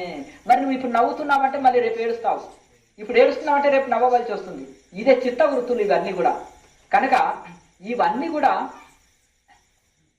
ఇవన్నీ పోవాలి. దానికోసమే అష్టాంగ యోగం, క్రియాయోగం చెప్పారు. ఆ చిత్త వృత్తులు పోవాలి. యోగ చిత్తవృత్తి నిరోధ. యోగం చేస్తే ఏంటి అయ్యా లాభం అంటే చిత్త వృత్తులు నిరోధం అవుతాయి. ఆ చిత్త వృత్తులు మంచివి కానీ చెడువు కానీ ఏ సంస్కారాలు ఉండొద్దు. ఇంకా మొదలు దుష్కర్మలు వదలాలి, సత్కర్మలు చేయాలి. తర్వాత సత్కర్మలు కూడా వదులుతాయి. రామకృష్ణ పరమహంసకి పూజ చేసేవాడు, పూజారి డ్యూటీ, అది వదిలేడా వదిలేదా? అవునా కదా? అట్లా అవన్నీ వదిలిపోతాయి, అన్ని కర్మలు వదిలిపోతాయి. కర్మాతీత స్థితికి వెళ్తావు. తిరిగి లోకంలో నీ అవసరం ఉంటే మళ్ళీ ఆ గురువులు ఏం చేస్తారంటే నీ చేత పుణ్యకార్యాలు చేయిస్తారు. వాళ్ళకి ఆసక్తి ఉండదు, చేస్తే లాభం లేదు, చేయకపోతే నష్టం లేదు జ్ఞానికి. కానీ చేయడమే ఉత్తమం, 10ఊరికి మేలు జరుగుతుంది. అయితే ఆ యొక్క మొదలు కర్మయోగం చేస్తాడు, తర్వాత తపస్సు చేస్తాడు, మళ్ళీ తర్వాత కర్మాతీత స్థితికి వెళ్ళిపోతాడు. మళ్ళీ కర్మాతీత స్థితి నుంచి కూడా మళ్ళీ కిందికి వచ్చి కర్మలు నిర్వహిస్తాడు, కింది స్థాయికి వచ్చి. కర్మయోగంలో మరి ఇంకా రజోగుణం లేని కర్మం చేయలేడు, కొంచెం తమగుణం లేని నిద్ర రాదు. అట్లా ఇవన్నీ అంటే గుణాల్లో మిశ్రమ గుణాలతోటి ఇవన్నీ నడుస్తుంటాయి. మళ్ళీ అతీత స్థితిలోకి ఉండగలుగుతాడు. అయితే ఈ విధంగా ఈ యొక్క క్లిష్టం అక్లిష్టము, దుఃఖాన్ని ఇచ్చేటివి, సుఖాన్ని ఇచ్చేటివి, ఈ 2 ఉన్నాయి చిత్తవృత్తులు. ఈ 2 ఇంకేమన్నా ఉన్నాయా చెప్పండి? 5 రకాలని చెప్పి మన 2 రకాలు చేశాడు. కనుక ఇవన్నీ కూడా వెళ్ళిపోవాలి.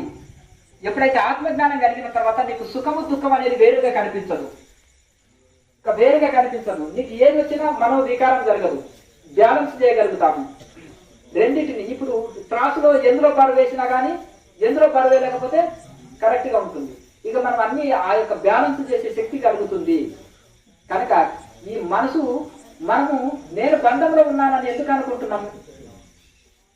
అనేక జన్మల సంస్కారము, అనేక జన్మల దీన్ని బట్టి అవి వస్తుంటాయి. మనం ఏదో వీధిలో వెళ్తున్నాము, ఒక మలం తొక్కినాము, ఇంట్లో చూసుకోలేదు, ఇంట్లోకి వెళ్తుంటే ఏదో స్మెల్ వస్తుందని చూస్తే కాదు మనం ఇది ఏ వీధిలో తొక్కినాము, ఎవడు కూర్చొని ఉంటాడు, ఏమి తిని జీర్ణించుకొని ఉంటాడు, ఎందుకు అక్కడ మలం కూర్చున్నాడు, నేను ఎందుకు తొక్కేది ఉన్నాను, నేను దానిపైన నేను పాదం మోపే లేకుండానే అని ఏదో తొక్కినామంటే అది శుభ్రంగా పోయి ఆ ట్యాప్ దగ్గరికి వెళ్ళి మనం కాలు కడుకోనికి ప్రయత్నం చేస్తామా? ఇక దీని విచారణ చేయం కదా, అది ముక్కు పగిలిపోతుంది. కనుక ఈ విధంగా మనము ఏదో జన్మలో మన కర్మ అంటుంది. ఏ జన్మలో రుణాలు కట్టమండి అంటాం కదా, కొన్ని రుణాలు ధనములు, ఇవన్నీ సంవత్సరం మోస్తున్నాను, ఇవన్నీ కష్టాలు వచ్చినాయి అంటారా? అప్పు తీరుతుంటే ఎందుకు బాధపడాలి? తొందరగా అప్పు తీరుతుంటే, కష్టాలతో ఎక్కువ వస్తుంటే రుణ విముక్తి జరుగుతుంది. అప్పు తీరుతుంటే సంతోషపడాలి, రుణ విముక్తి జరుగుతుంది. కష్టాలు ఎక్కువ వస్తుంటే, సుఖాలు ఎక్కువ అనుభవిస్తే పుణ్యం నశిస్తుందని, కష్టాలు ఎక్కువ అనుభవిస్తే పూర్వం పాపం నశిస్తుందని ఆనందపడాలి. రుణం తీరిపోతుంది, వీళ్ళకి రుణం తీరిపోతుంది అంటారు కదా. అట్లా కనుక ఏదో జన్మలో వచ్చింది ఇది బంధము, ఏదో జన్మలో వచ్చేసినాయి. ఇక ఆ 3 గుణాలని తొలగించుకోవాలి. చక్కగా వాటిని ఆ యొక్క మాయ ఆవరణ పొర అనేది తొలగితే ఇక మనము మోక్ష స్వరూపంలో అయి ఉన్నాము. ఆత్మ దేవుడిని తీసుకొచ్చి ప్రతిష్ట చేయవలసిన అవసరం లేదు. ఆత్మదేవుడు లోపలే ఉన్నాడు. ఉండేదల్లా తెర ఉంది, తెర పర్ద ఉంది. పర్ద ఇట్లా అంటారు కదా అయ్యగారు అప్పుడప్పుడు. ఆ తెర తొలగించుకోవాలి, తెర తొలగించుకోవాలి. జ్ఞానజ్యోతి నేతి దీపం వెలిగించినప్పుడు నల్లరాత్రి విగ్రహం కనిపిస్తుంది. అట్లా అన్నమాట. అందుకని ఆ విధంగా మనము ఈ యొక్క మాయ ఆవరణ అనే పొరని సాధన వలన తొలగించినప్పుడు, ఇప్పుడు నెయ్యి ఎట్లా వస్తుందంటే మనకి దానికి ఒక ప్రాసెస్ ఉంటుంది. పాలని తోడేస్తాము, కాల్చుతాము, పెరుగు చేస్తాము, చిలుకుతాము, వెన్న తీస్తాము, తోడు వేస్తాము, వెన్న తీస్తాము. వెన్న తర్వాత నెయ్యిగా మారితే నెయ్యి చెడదుగా. బ్రహ్మజ్ఞానం వచ్చిన తర్వాత ఇంకా మనిషికి ఏ దుఃఖాలు ఏం పాడు ఎన్ని ఉన్నా చెడదు. ఇంకా అది ఎక్కడన్నా ఉండని, సంసారిగా ఉండని, సన్యాసిగా ఉండని, అవధూతగా ఉండని, ఎట్లనన్నా ఉండని. ఇంకా అతను ఇంకా నెయ్యి అయింది, పాడవద్దు, తిరిగి పాడదు కలవు. అట్లా బ్రహ్మజ్ఞానం కలిగిన తర్వాత మనిషికి ఎట్టి బలవంత దుఃఖాలు ఏమి చేయలేవు. మహాముద్ర అంటే మనం ఇప్పుడు ఇక్కడ ఉంది కదా, మనం పాదం మీద ఒక పాదం మీద కూర్చొని పాదం పెట్టి ఇప్పుడు మీకు నేర్పించేది శాంభవి ముద్ర అంటారు. శాంభవి మహాముద్ర అని దానికి వాళ్ళు మహా అని యాడ్ చేస్తారు అనుకోవచ్చులే. అంటే ఆ ముద్రని పొగడడం అన్నమాట. కొన్ని చోట్ల మహాముద్ర అని కూడా అంటే ఆ ముద్రని స్తోత్రం చేస్తాం. అంటే ఉపనిషత్తులో